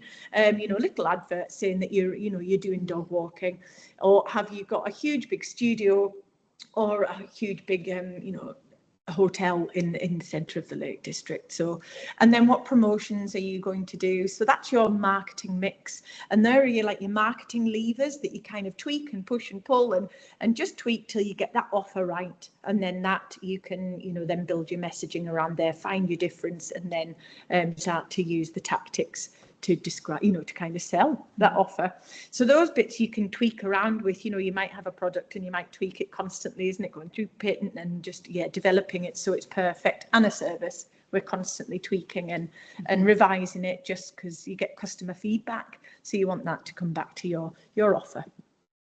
Then we define the messaging and that value proposition. So what is it, the value that you bring for a client? We're always thinking about outcomes. It's not about us, it's about outcomes. So what value do you give to the client or the customer? What is it? If it's dog walking, it's, giving them their time back, or they're at work every day.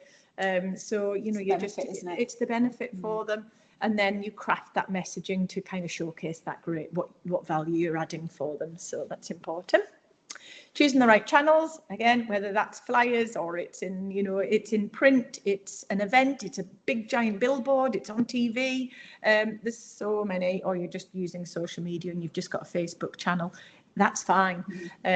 Just make sure it's the one that your audience is on and that you can manage it. I always think, you were saying, quite a few of you are saying that you're solo, you've got small team, no resources.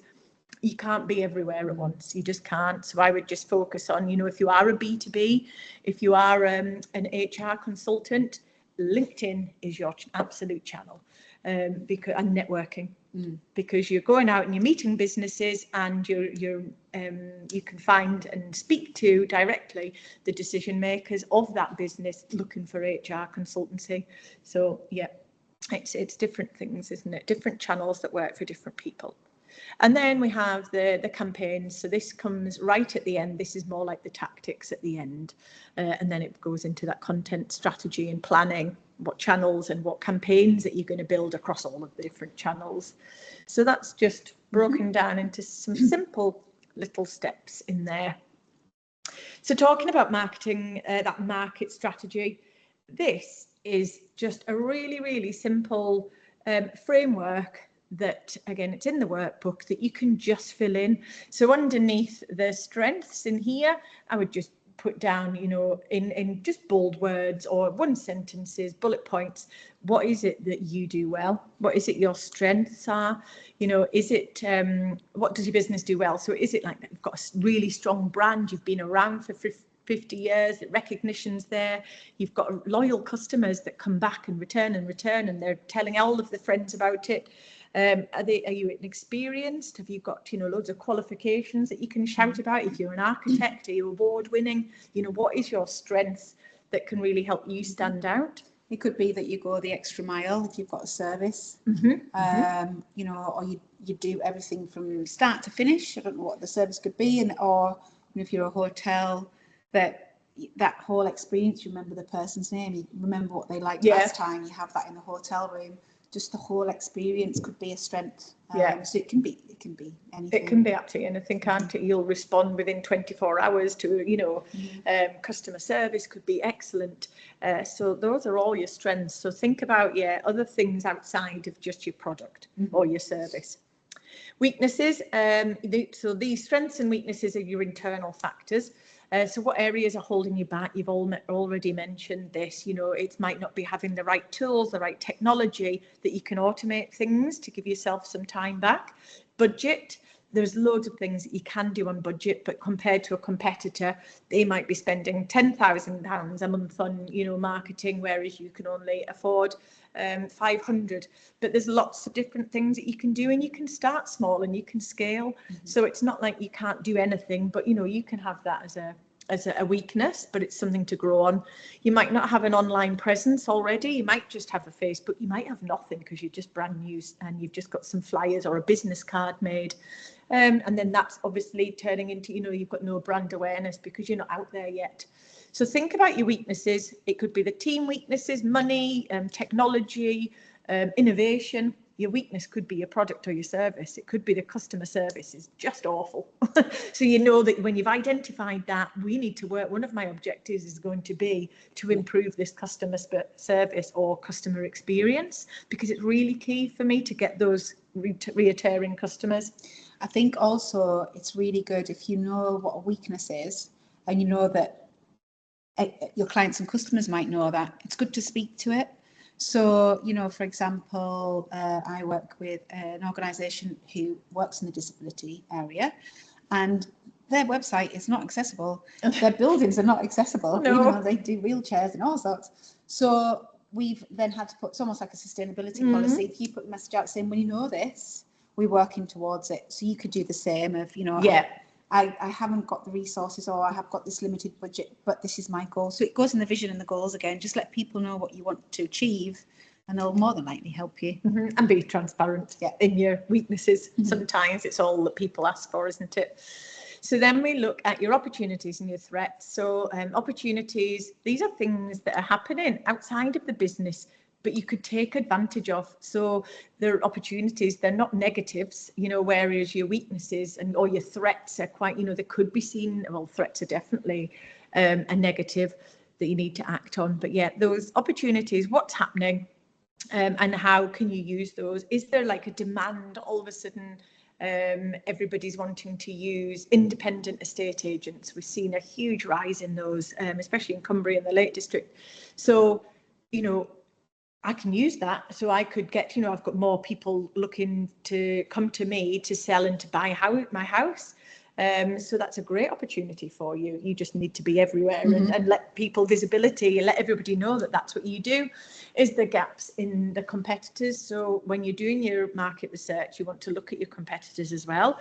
So go on their socials, go on their website, download their newsletter, you know, subscribe to their, attend an event where they are, you know, workshops, anything that you can get visibility of what they're doing, and then you can go, well, these are their strengths, their weaknesses, opportunity, you know, and then, oh, well, actually we are loads better in this area than they are, so this is an opportunity for us, so that you can then put that into a goal for you. It might be, you know, you're going to go after their clients or whatever because you're offering a better product or a service or just customer service. So yeah, or it's an opportunity. Sometimes you might find that you're offering something that your competitors aren't, so you can reach out to them and work together.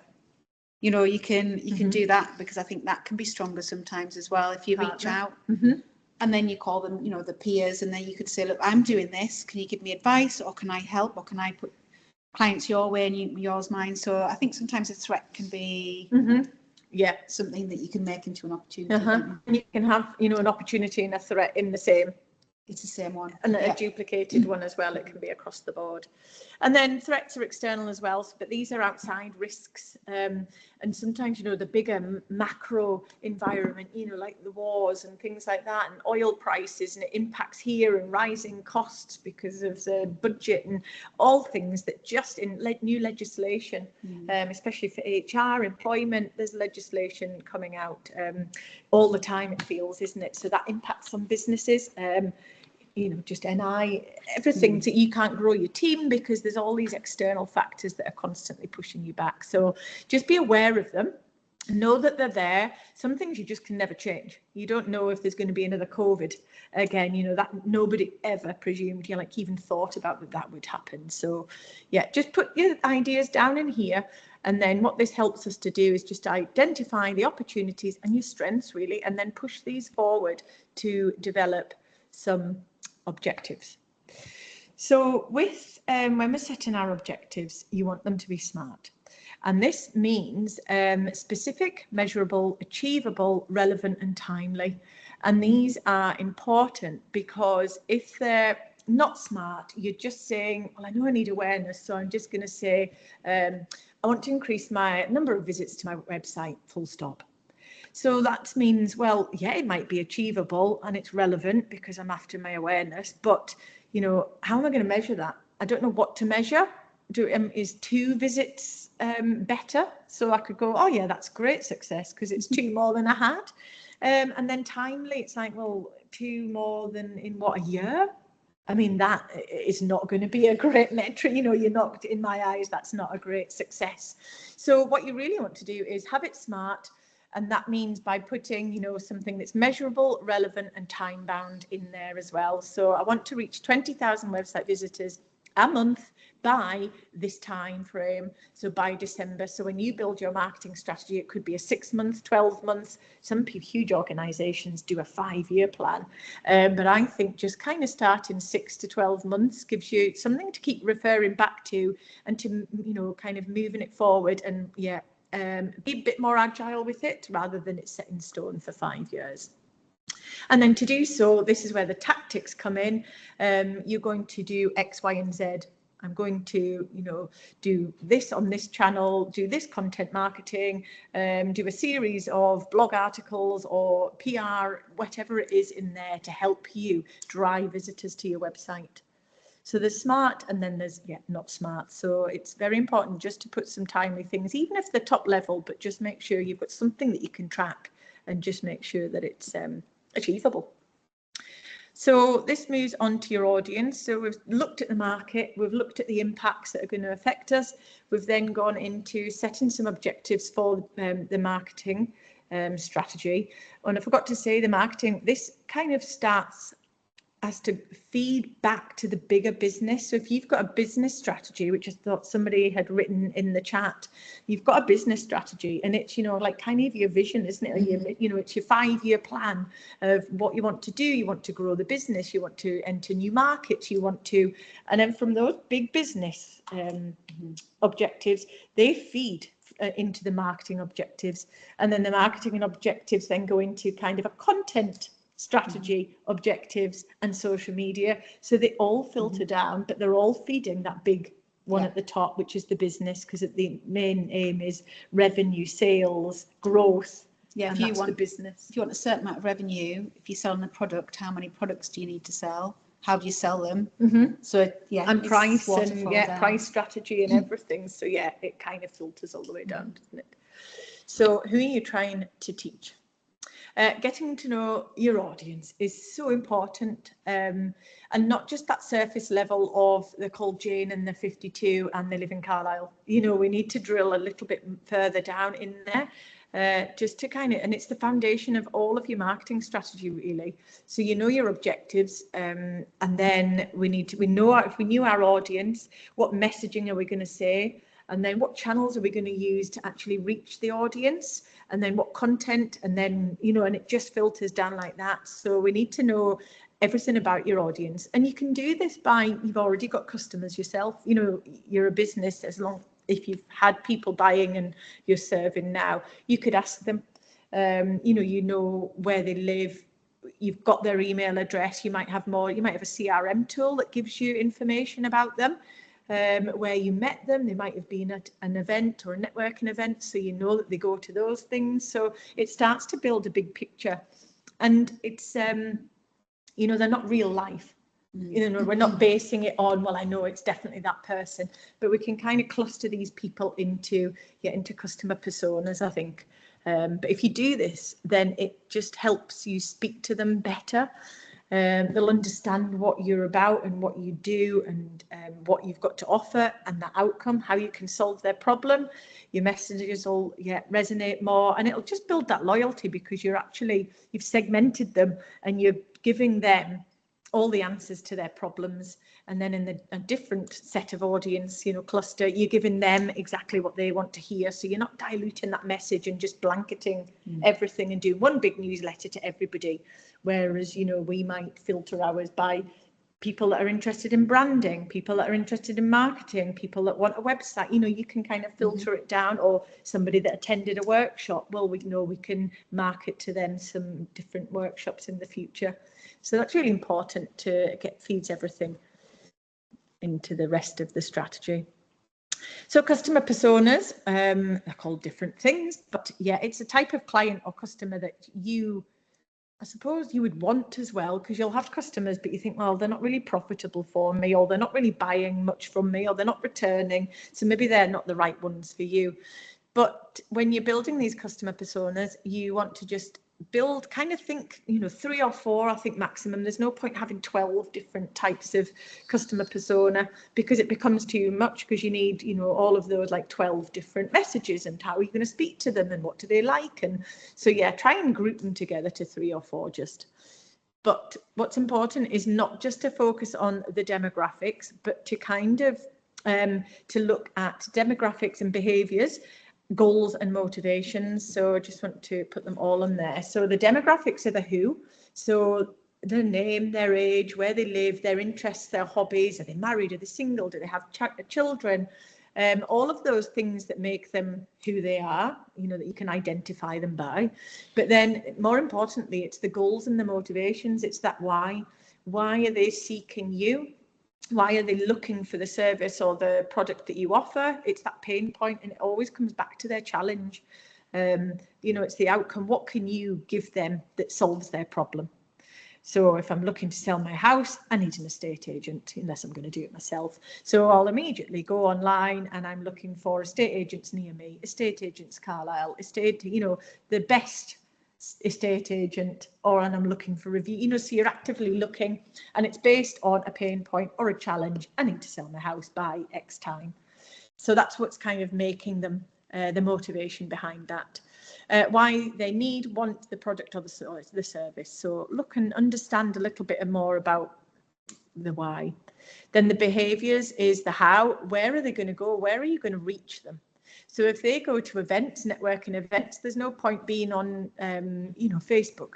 If they are 18-year-old, there's probably no point being on Facebook. If they're 50, you want to be on Facebook. If they're a decision maker of a business, you know, a business owner, I don't think you might get them on LinkedIn, but you certainly probably won't get them in the buying capacity of business owner on TikTok. So you need to be where they are really, and how you'll reach them, and then how do they interact with the brand?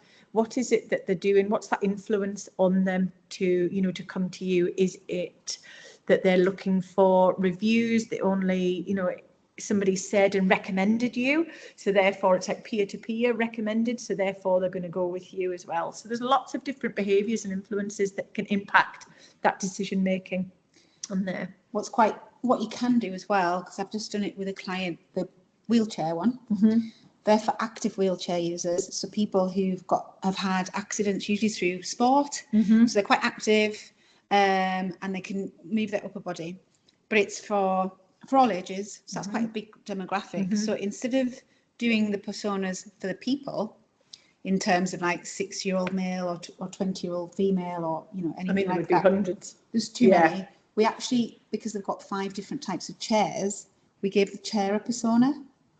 So, you know, this chair is very active for someone who wants to travel because it folds, and you can soup it up, so it's really cool. And that could be any age. So I think you don't just have to do the people. If you've got a product, you can give a persona to that, and then that means that you can market that persona, and it might hit 3 different age groups, but it's their lifestyle. So you can turn it on its head and think about it like that. Yeah, no, definitely. Oh, Hannah's just said, hello, Hannah. Hi. I work for HR, yes. We use different platforms for our different customer personas, Facebook, small businesses. We find that's where they mostly hang out. So target small business groups and tailor our messaging, and then LinkedIn for our consultancy. Yeah. So useful knowing your customers in such detail. Yeah, thanks, Hannah. That's exactly it. You're probably saying the same message because you know, you're a great HR consultancy and you're all brilliant to work with, and you're all really focused on the outcome for the client and the recruit. I don't know what you would call a person who's looking for the job, but you know how to do it and where to go. So that's really good, insightful. Thank you. So this is just an example online on the screen now, Sarah. So this is just for CreativeHutch that we were using, you know. So Sarah's a marketing director from London. She's looking for support and expertise that she doesn't have internally. So this is perfect for, you know, who typically comes to us. They're in a larger organisation. They have maybe 5 or 10 marketing people. They might only have 1 or 2, but they don't necessarily have the skills, the resources, the time. Their line manager has said, we need X amount of sales, all this turned in, or these campaigns done within 6 months, get on with it. And they're like, well, we just don't have the time. We don't have the time, the resources. There's only 3 of us. We only work part-time, you know, whatever it is, we can't achieve this. We need a bigger team, or we need the outsourced marketing support. And that's where we come in. So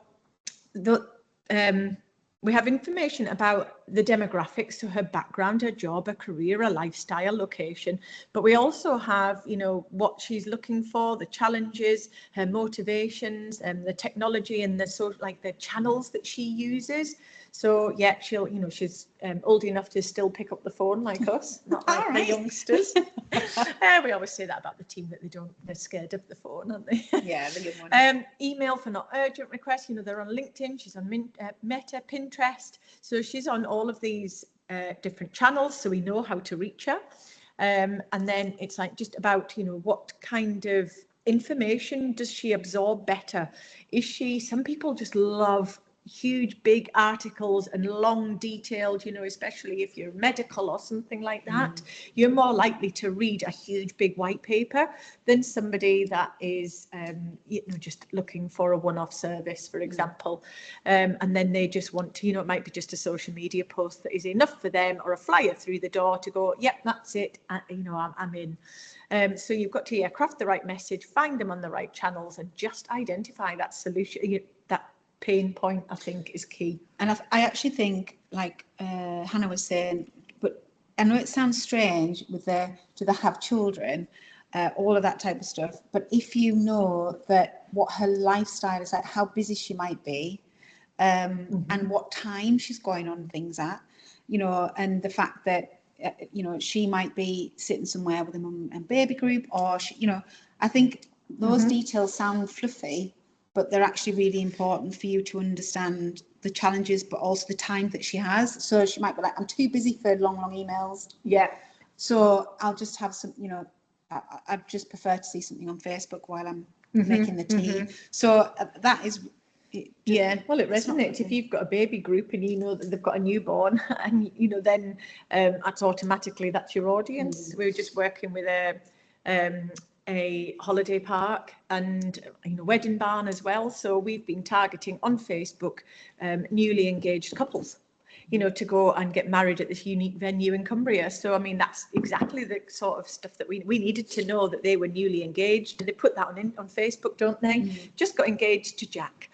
So we can actually use Facebook targeting to just reach more people like that, which is so powerful. And the same on Google. Google knows absolutely everything about you, from your passwords to, you know, what channels you go on, what books you read, what you're searching for. So there's so much information that you can drill down again, and it can just find more people like Sarah for us. So it's very, very interesting. I love it. Nosy.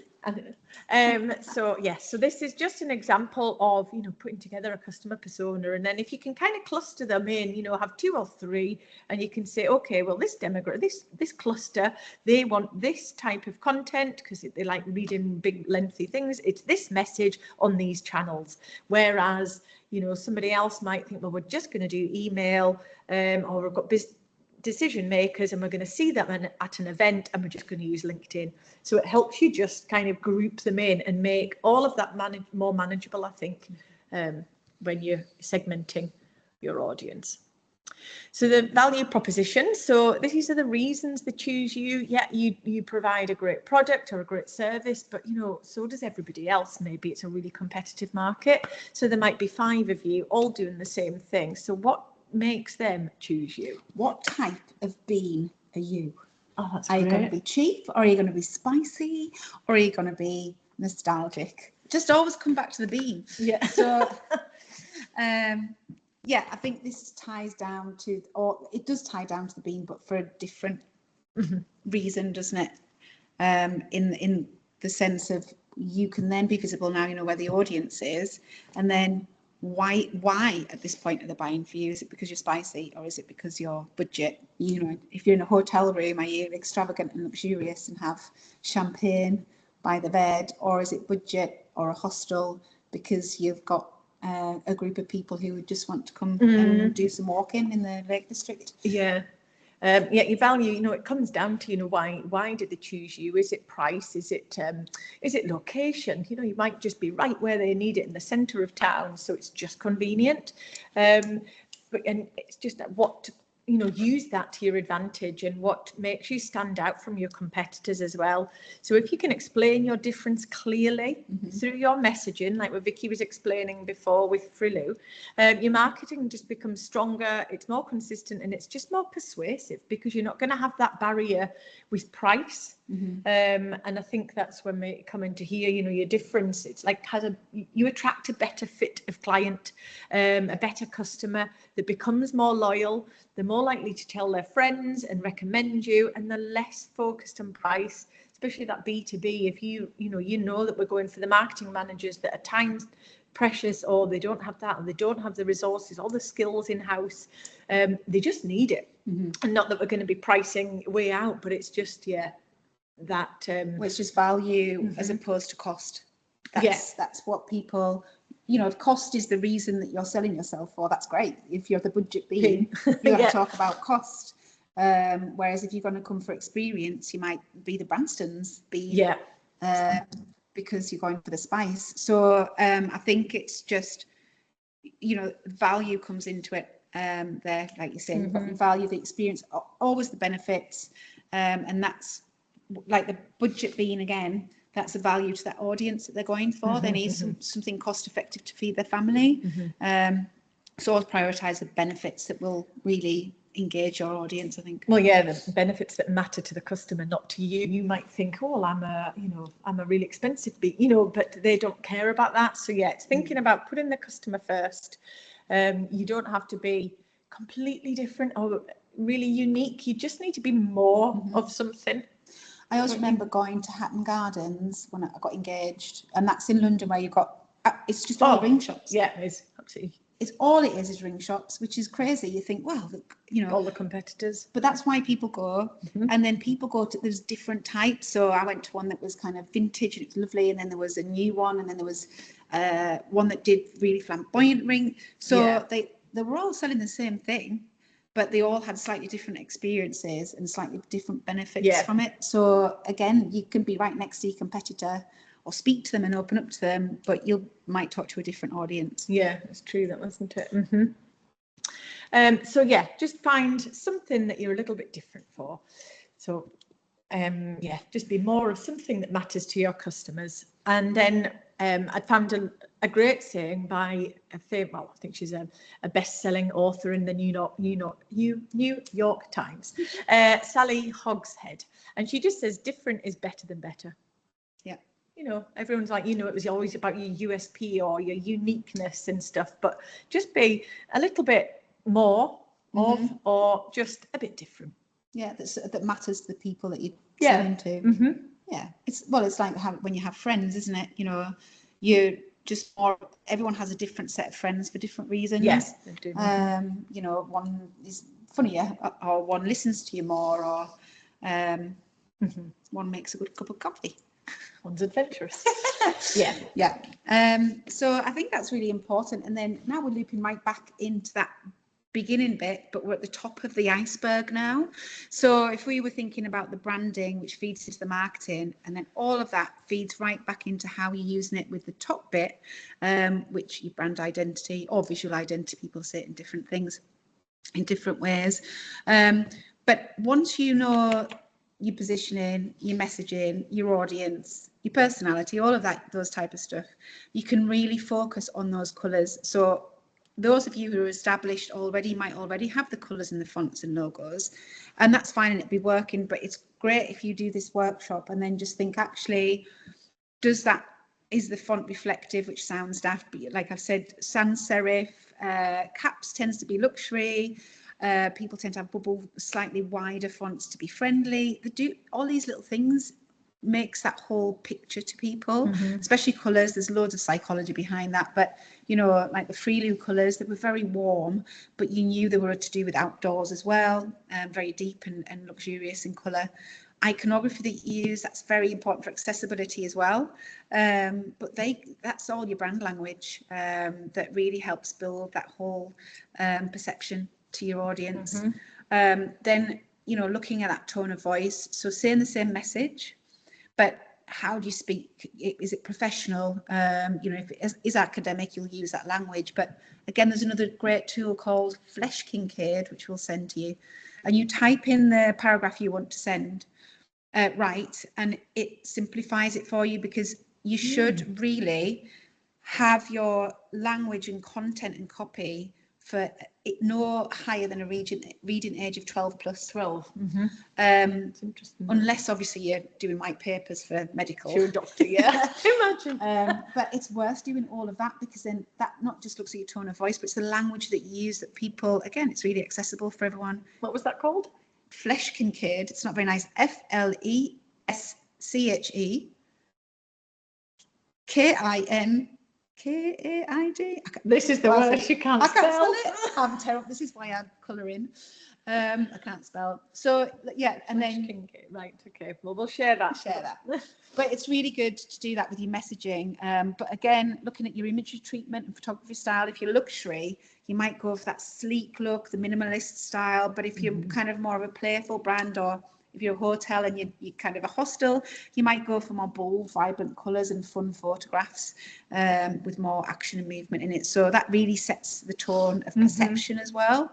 And then you pull all of that through to your touch points that Carol was just talking about, your website, your mobile apps, if you've got any, packaging, printing, socials, again, the way you speak, your shop front, all of that type of stuff. So this is the kind of thing that we have. We are very professional and knowledgeable, but we'd like to be fun, because, you know, being creative, we want all of our clients to feel inspired by everything that we do, and guided. You know, everything we do is built on strategy with a bit of magic, but it's that strategy that we're really keen on. And this is our shop front. We're showing how creative we are. We're really welcoming everything that we do, and then we have our little mascot Clive. We get everybody stopping at their windows looking in, because they see this and it's just kind of stands out on the street. But it's just nice, just fun, isn't it? The whole team's fun, so we want to not be too stuffy. But the outcomes that we deliver are result driven. So you can still be a fun brand, because people tend to think if they're professional, they need to be really corporate. And I think just look at who your audience is, and actually people like coming into our studio because it's a little bit of a break. So again, even just think of your environment when people come into your office. I think that's really important. straight into your hotel or your hairdressers, wherever it is. Hannah, I know you guys at your agency. I'm going to mention about so Sip nice. Happens as Sip well. Happens, yeah, little branding things are lovely.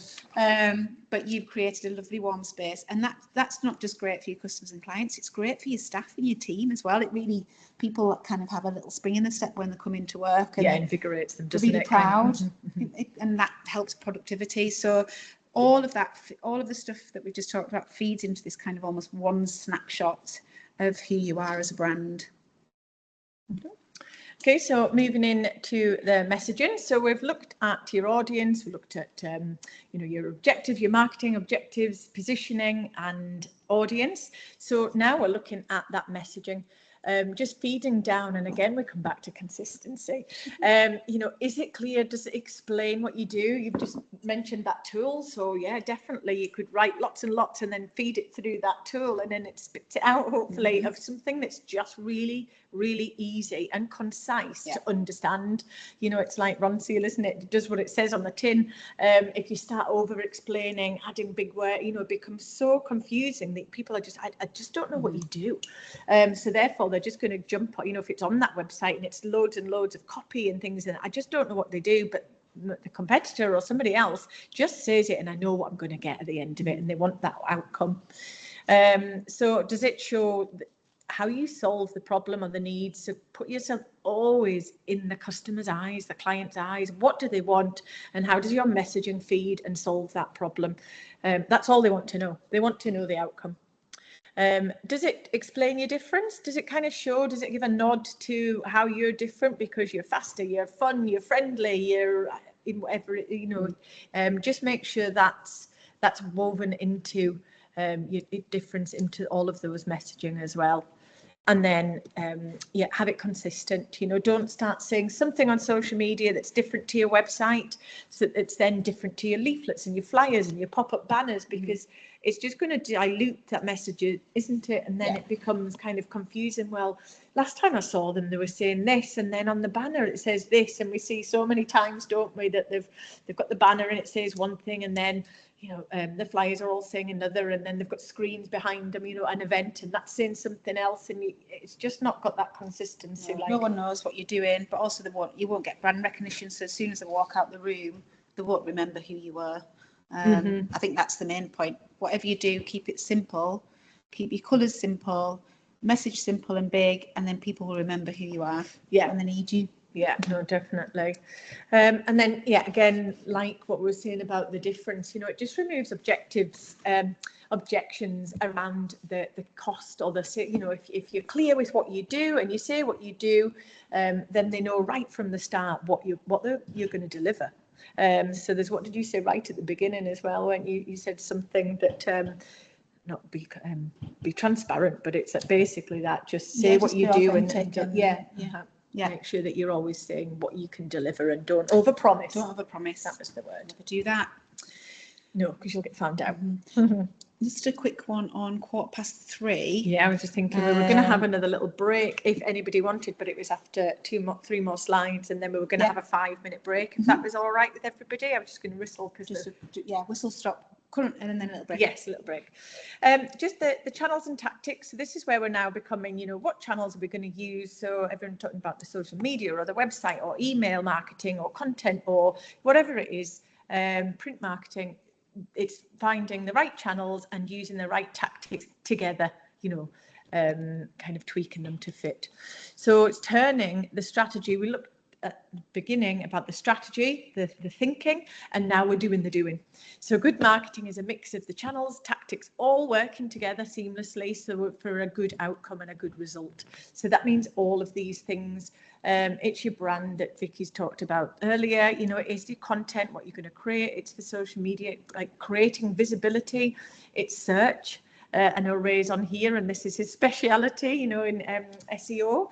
But yeah, it's being discovered. How are they going to discover you if you don't turn up in any search results when people go into Google and they search for you? And if you don't show up, they'll not know. So you'll be relying on those social media channels.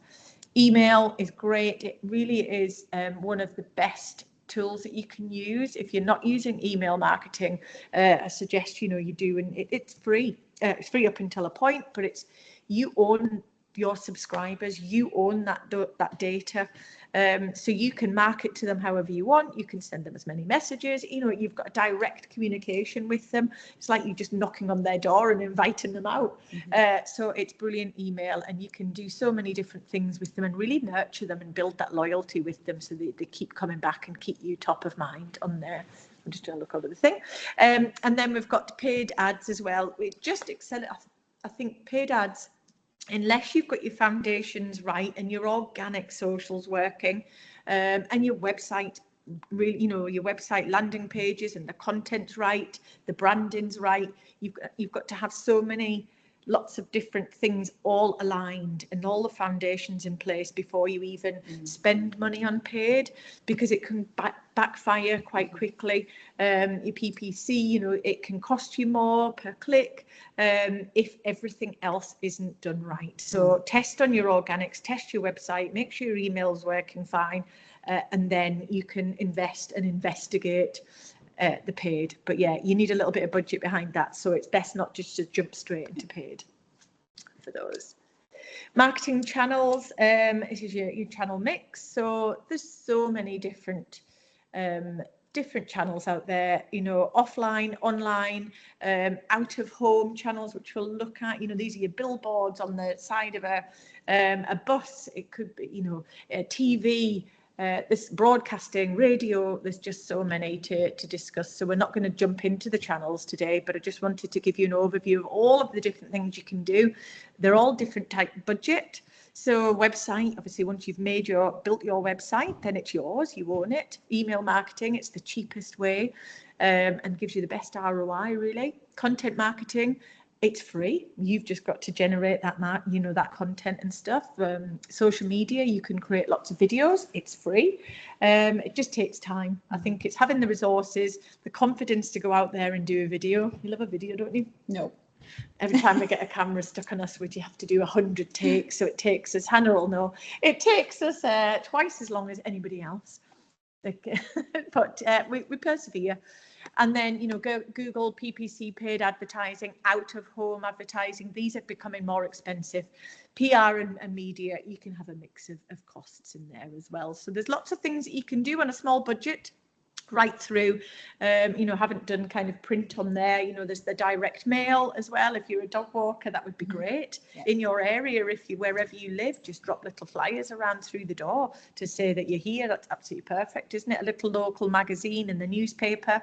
Just put a little advert that might only cost £100. So there's lots of things that you can do in the channels. Just choosing the right ones for you and just start with just a few is my key.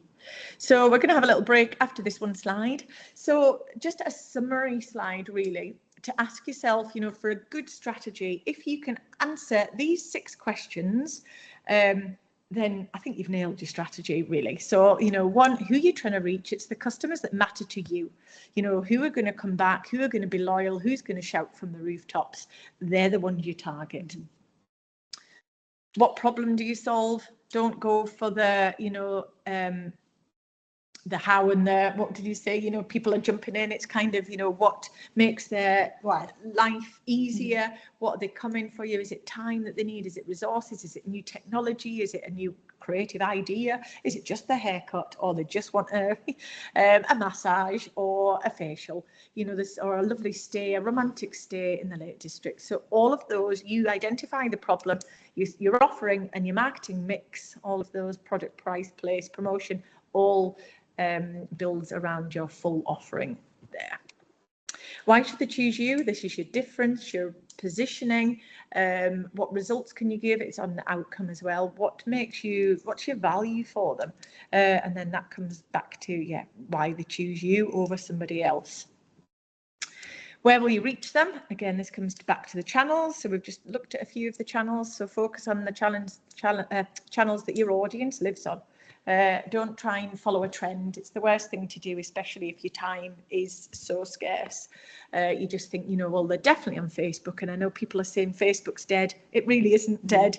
It's still the biggest platform in the world. So if you've got overseas an audience overseas, I mean, Facebook's brilliant. The targeting, the behaviours that you can really, really drill down on to reach them is still very, very powerful. So yeah, do not overwrite Facebook.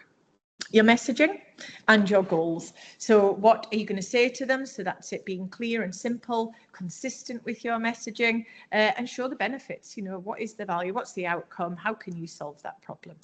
And then how will you know it's working? These come back to your goals, but it's actually your measurement and your success and your KPIs in marketing terms of what's working, and what will we do more of? And these are based on achieving those goals that you've set right at the beginning.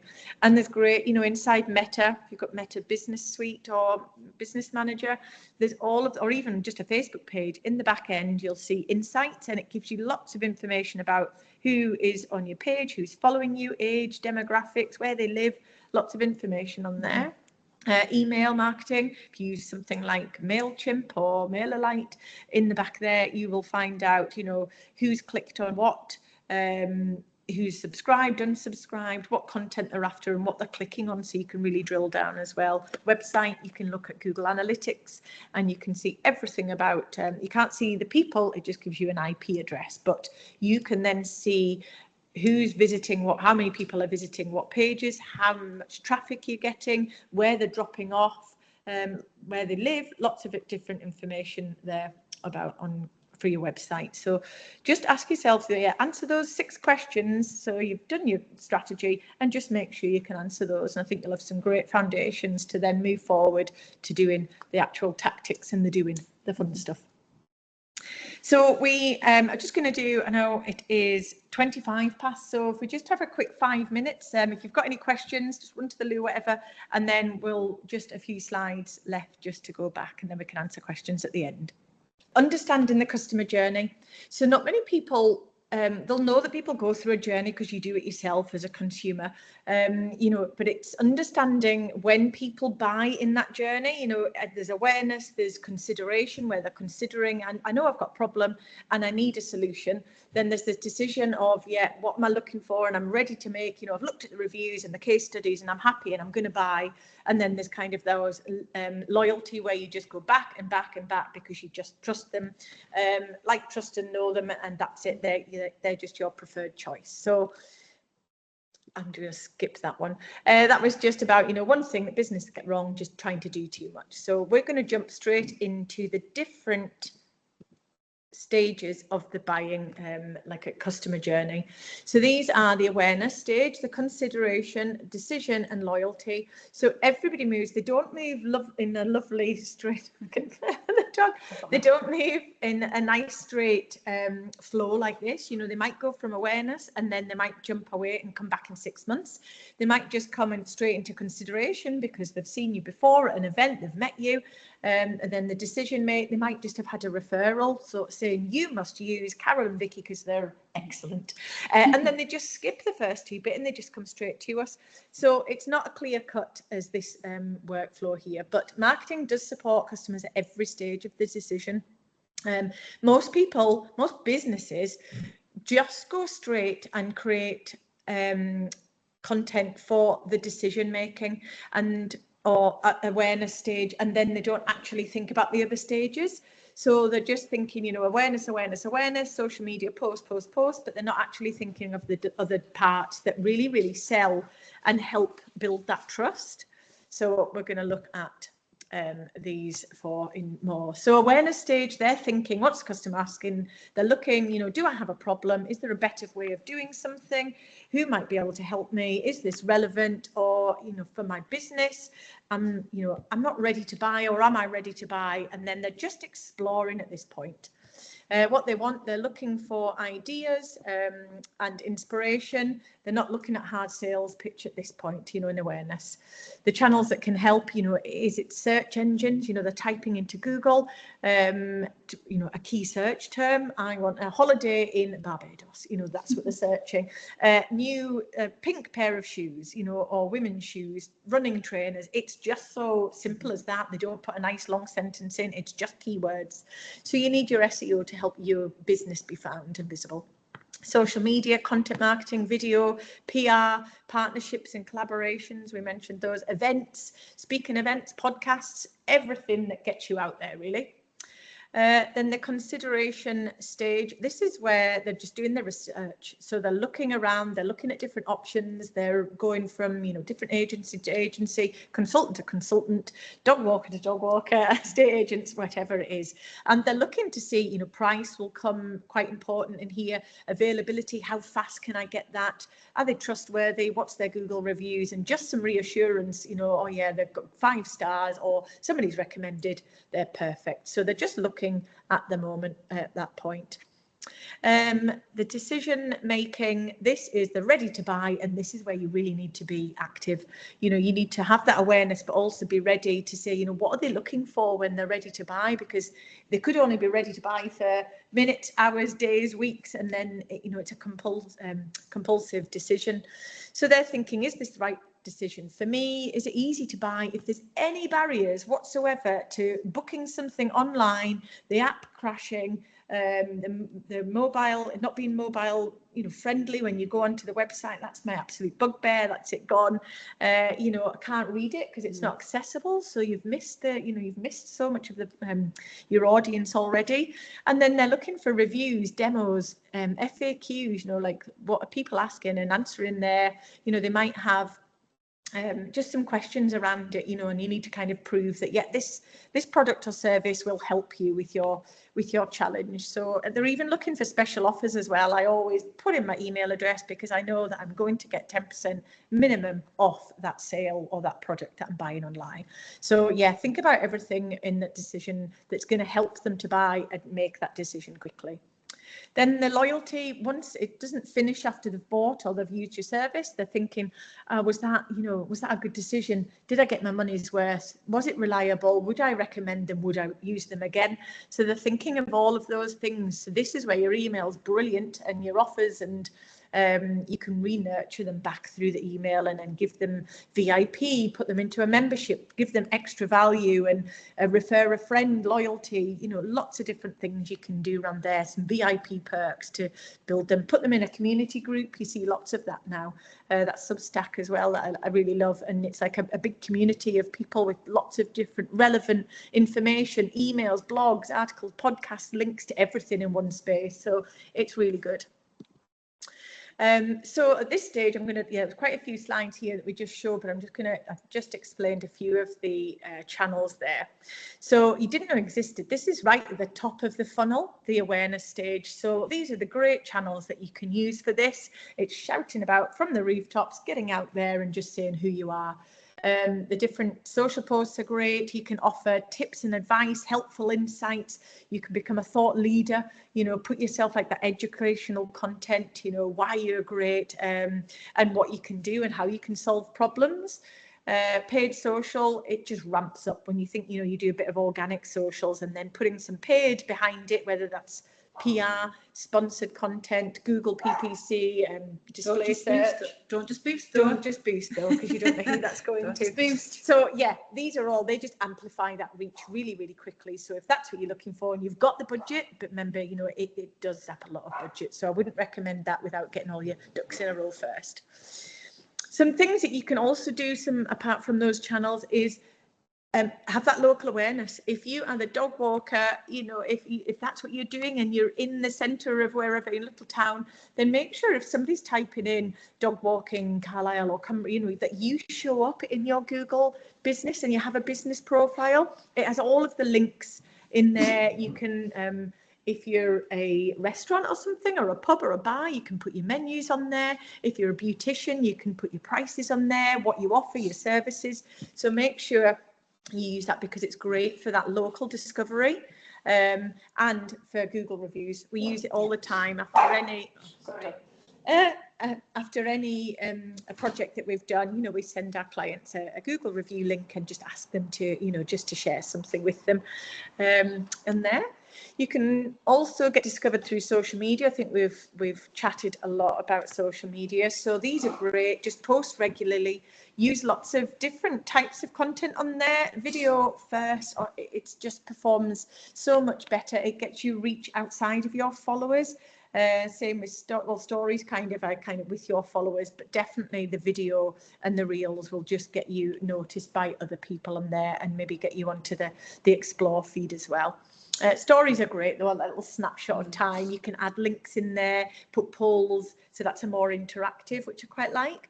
But make sure you optimize your profiles as well. Put your keywords in there. Hashtags have kind of sailed the ship really.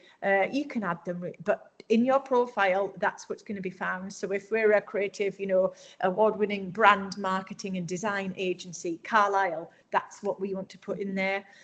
So if you are a local friendly dog walk, available at these times in this area, these dates, put all of that in there, because that's going to help your search. And you can also share your social proof and reviews and everything and testimonials on there. It's great. So here we did an article, a sponsored content for Frilu. They were in Cumbria Life magazine, featured every month. So we wrote the articles, and they had an advertorial as well. So you can feature in local newspapers if you've got a story to tell, if you're doing something with charity or anything like that, it's great. If you're a beautician or anything like that, or, hospitality, then the lifestyle magazines are great. The landscapers, it was perfect for Cumbria Life. If you're a B2B, industry publications, we'll often maybe pop things in as well. Mia asks, how do you find local directories that would benefit your specific business? I would, I don't know if you use ChatGPT, but I would do a Google search first. I can drop you a list of them as well, but ChatGPT is great. It's free to use, but I've just started using it and I thought, gosh, it can just do all of that searching for you and then just gives you a list with sources and links.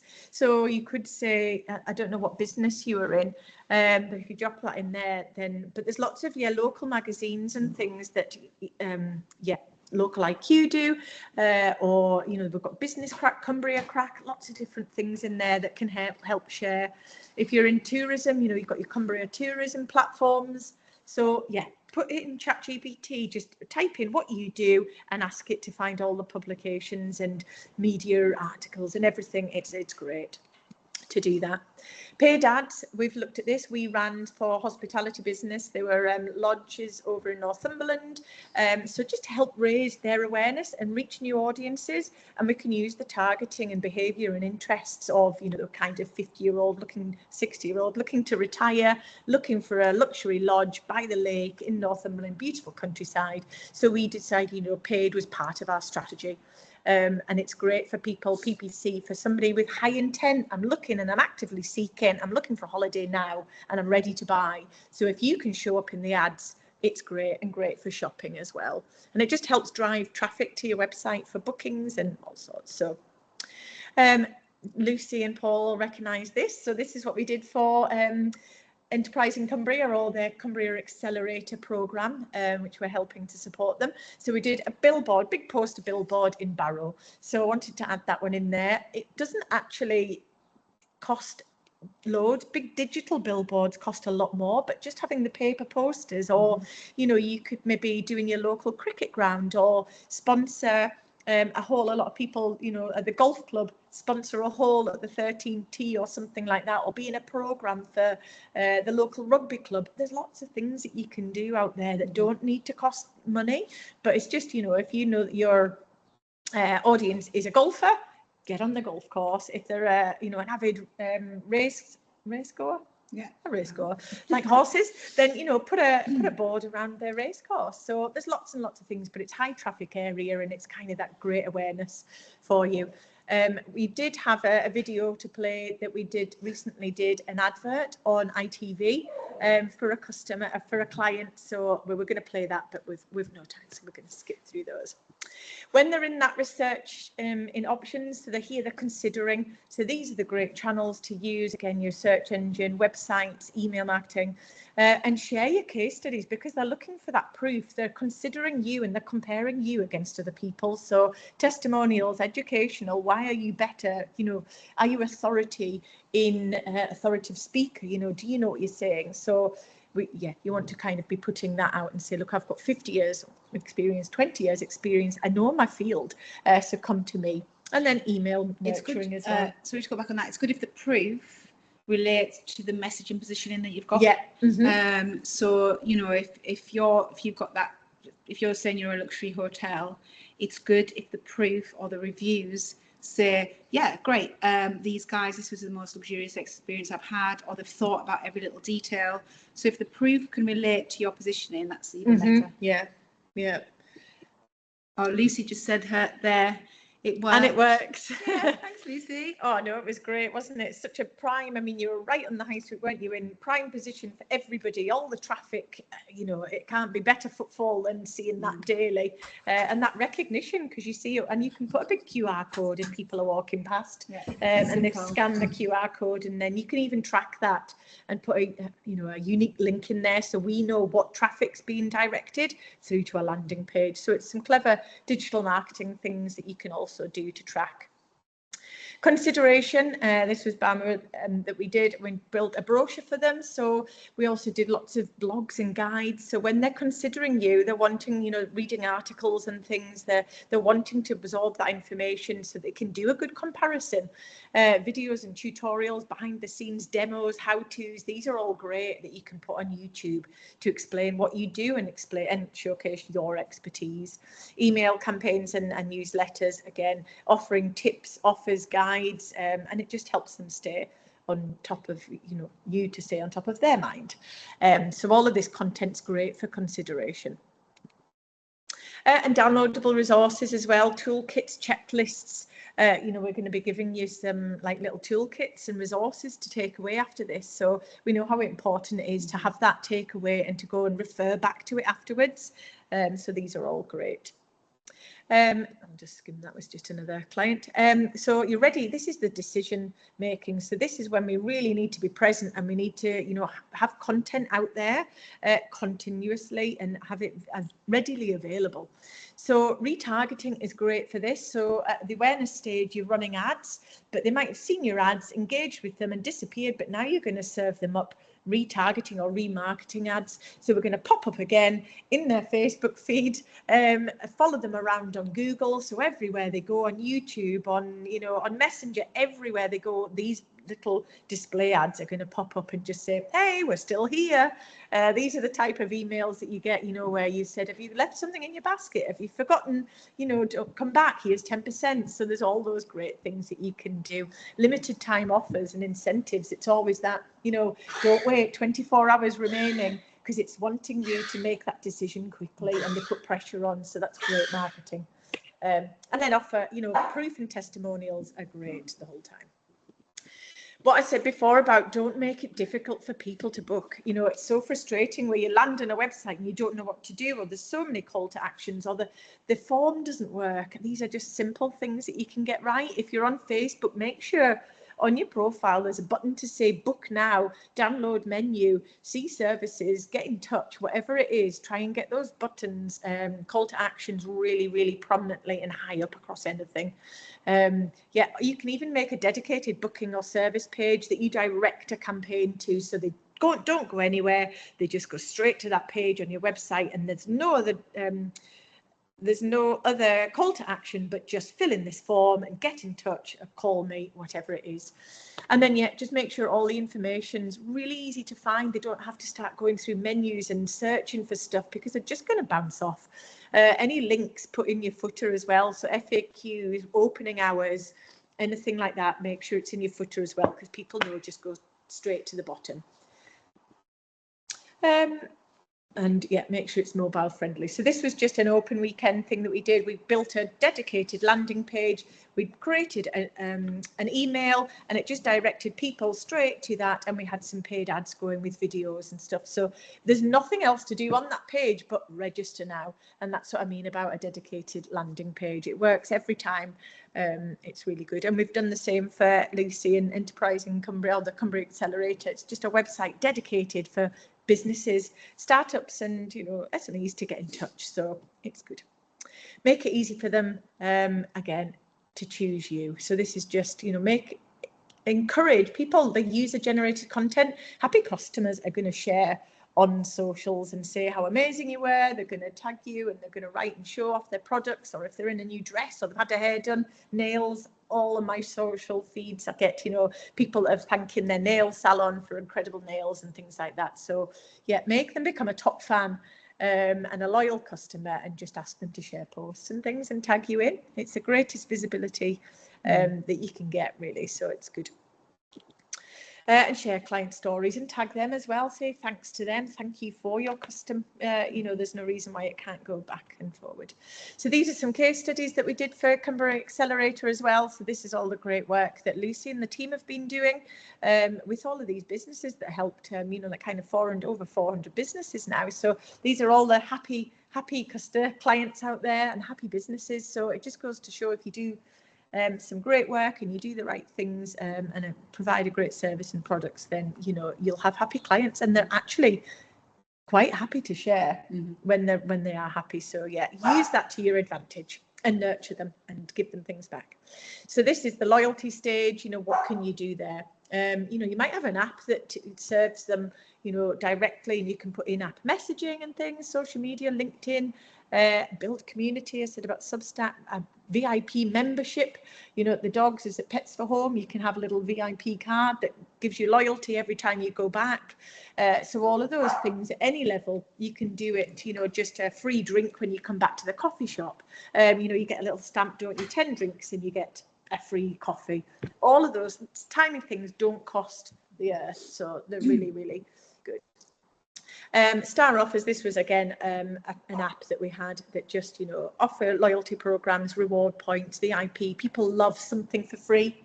When they keep using you, they do, they just love it when you think, oh, I've got that free, oh, I'll use them again, and it just incentivizes them over and over.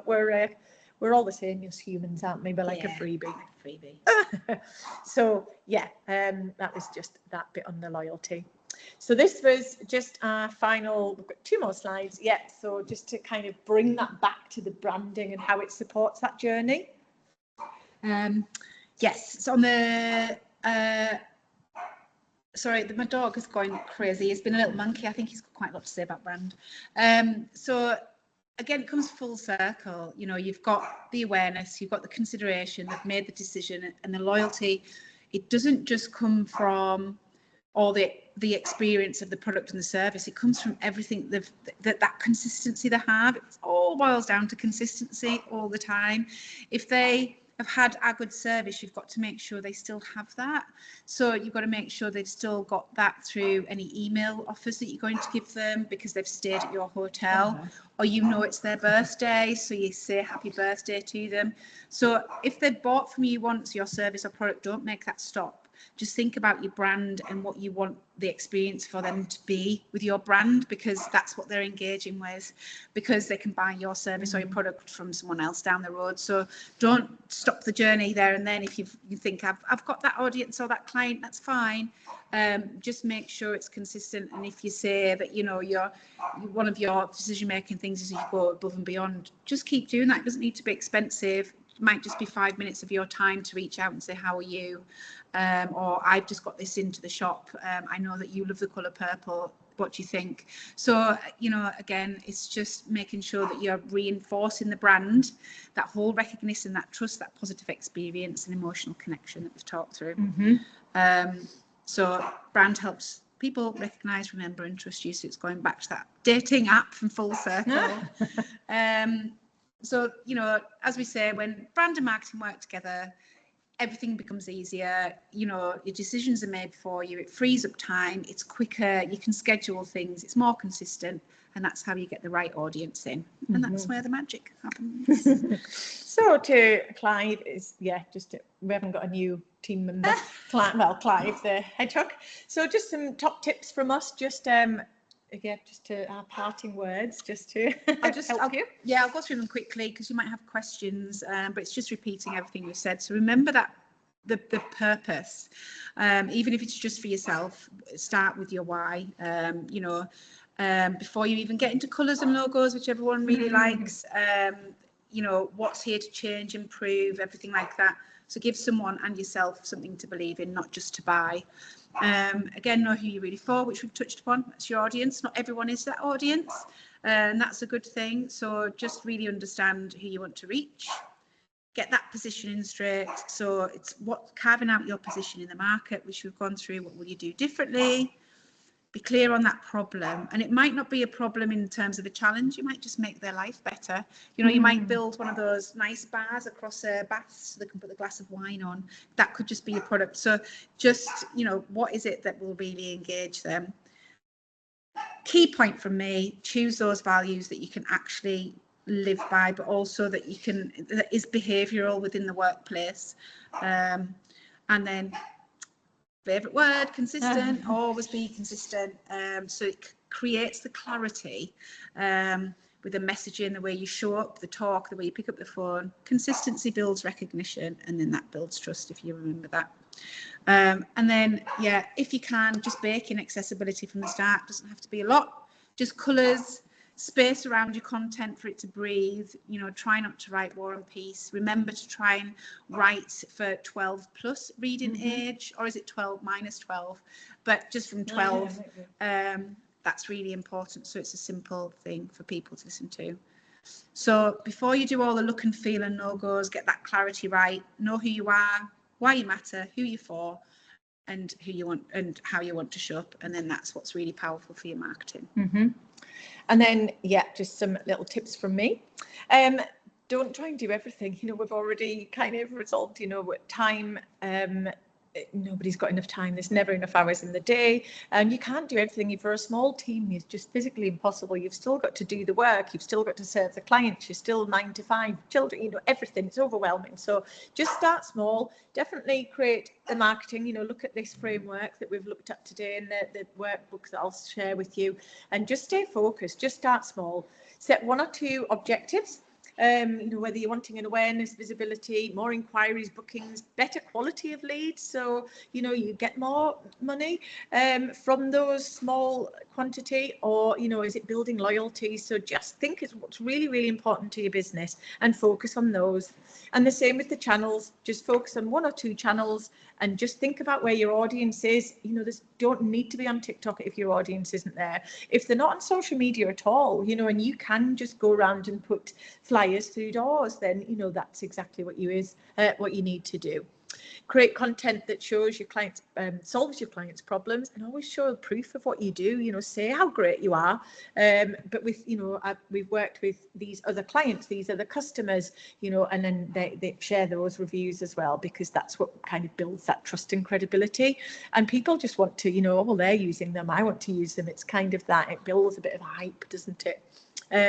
Clear and consistent messaging. I think we've gone through that. Plan your content, and I know we've not touched much on this, and you're saying, how do I automate this? It's just overwhelming. What we do, we've got a content strategy, like a plan, and it's broken down in weeks, in months, and it's like it says blog, email, post on Facebook, and then we kind of factor in different key events that we want to go for or something, or we'll just put the post, so post on Facebook and it's going to be this, and we try and map it out, even if it's just top level. Post about branding, and then the next week post about marketing, post about design, event, and then you just fill those in like a skeleton, and then you can come back and go, oh yeah. And then if you repeat, you know, 3 times a week, say 1 educational, 1 entertainment, you know, a funny, we do a Friday funny, don't we?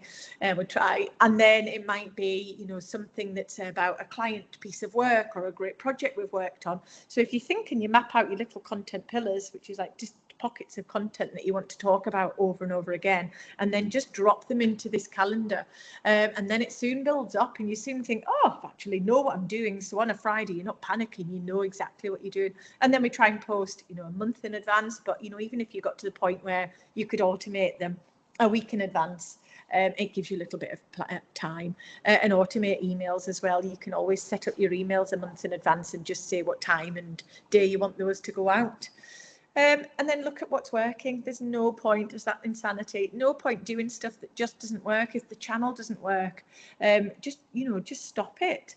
Try something else. Just play around, and it's, you know, it's not guesswork, but you know, if you just need to tinker and tweak things until it is working. And once you've found that great formula, then you just repeat and repeat and repeat. So I think, yes, that You can all go and lie down in a dark room now. We're done. 3 hours. So did you want, if there's any questions there that you've had from the whole of the 3 hours, thank you for bearing with us. We knew it was long.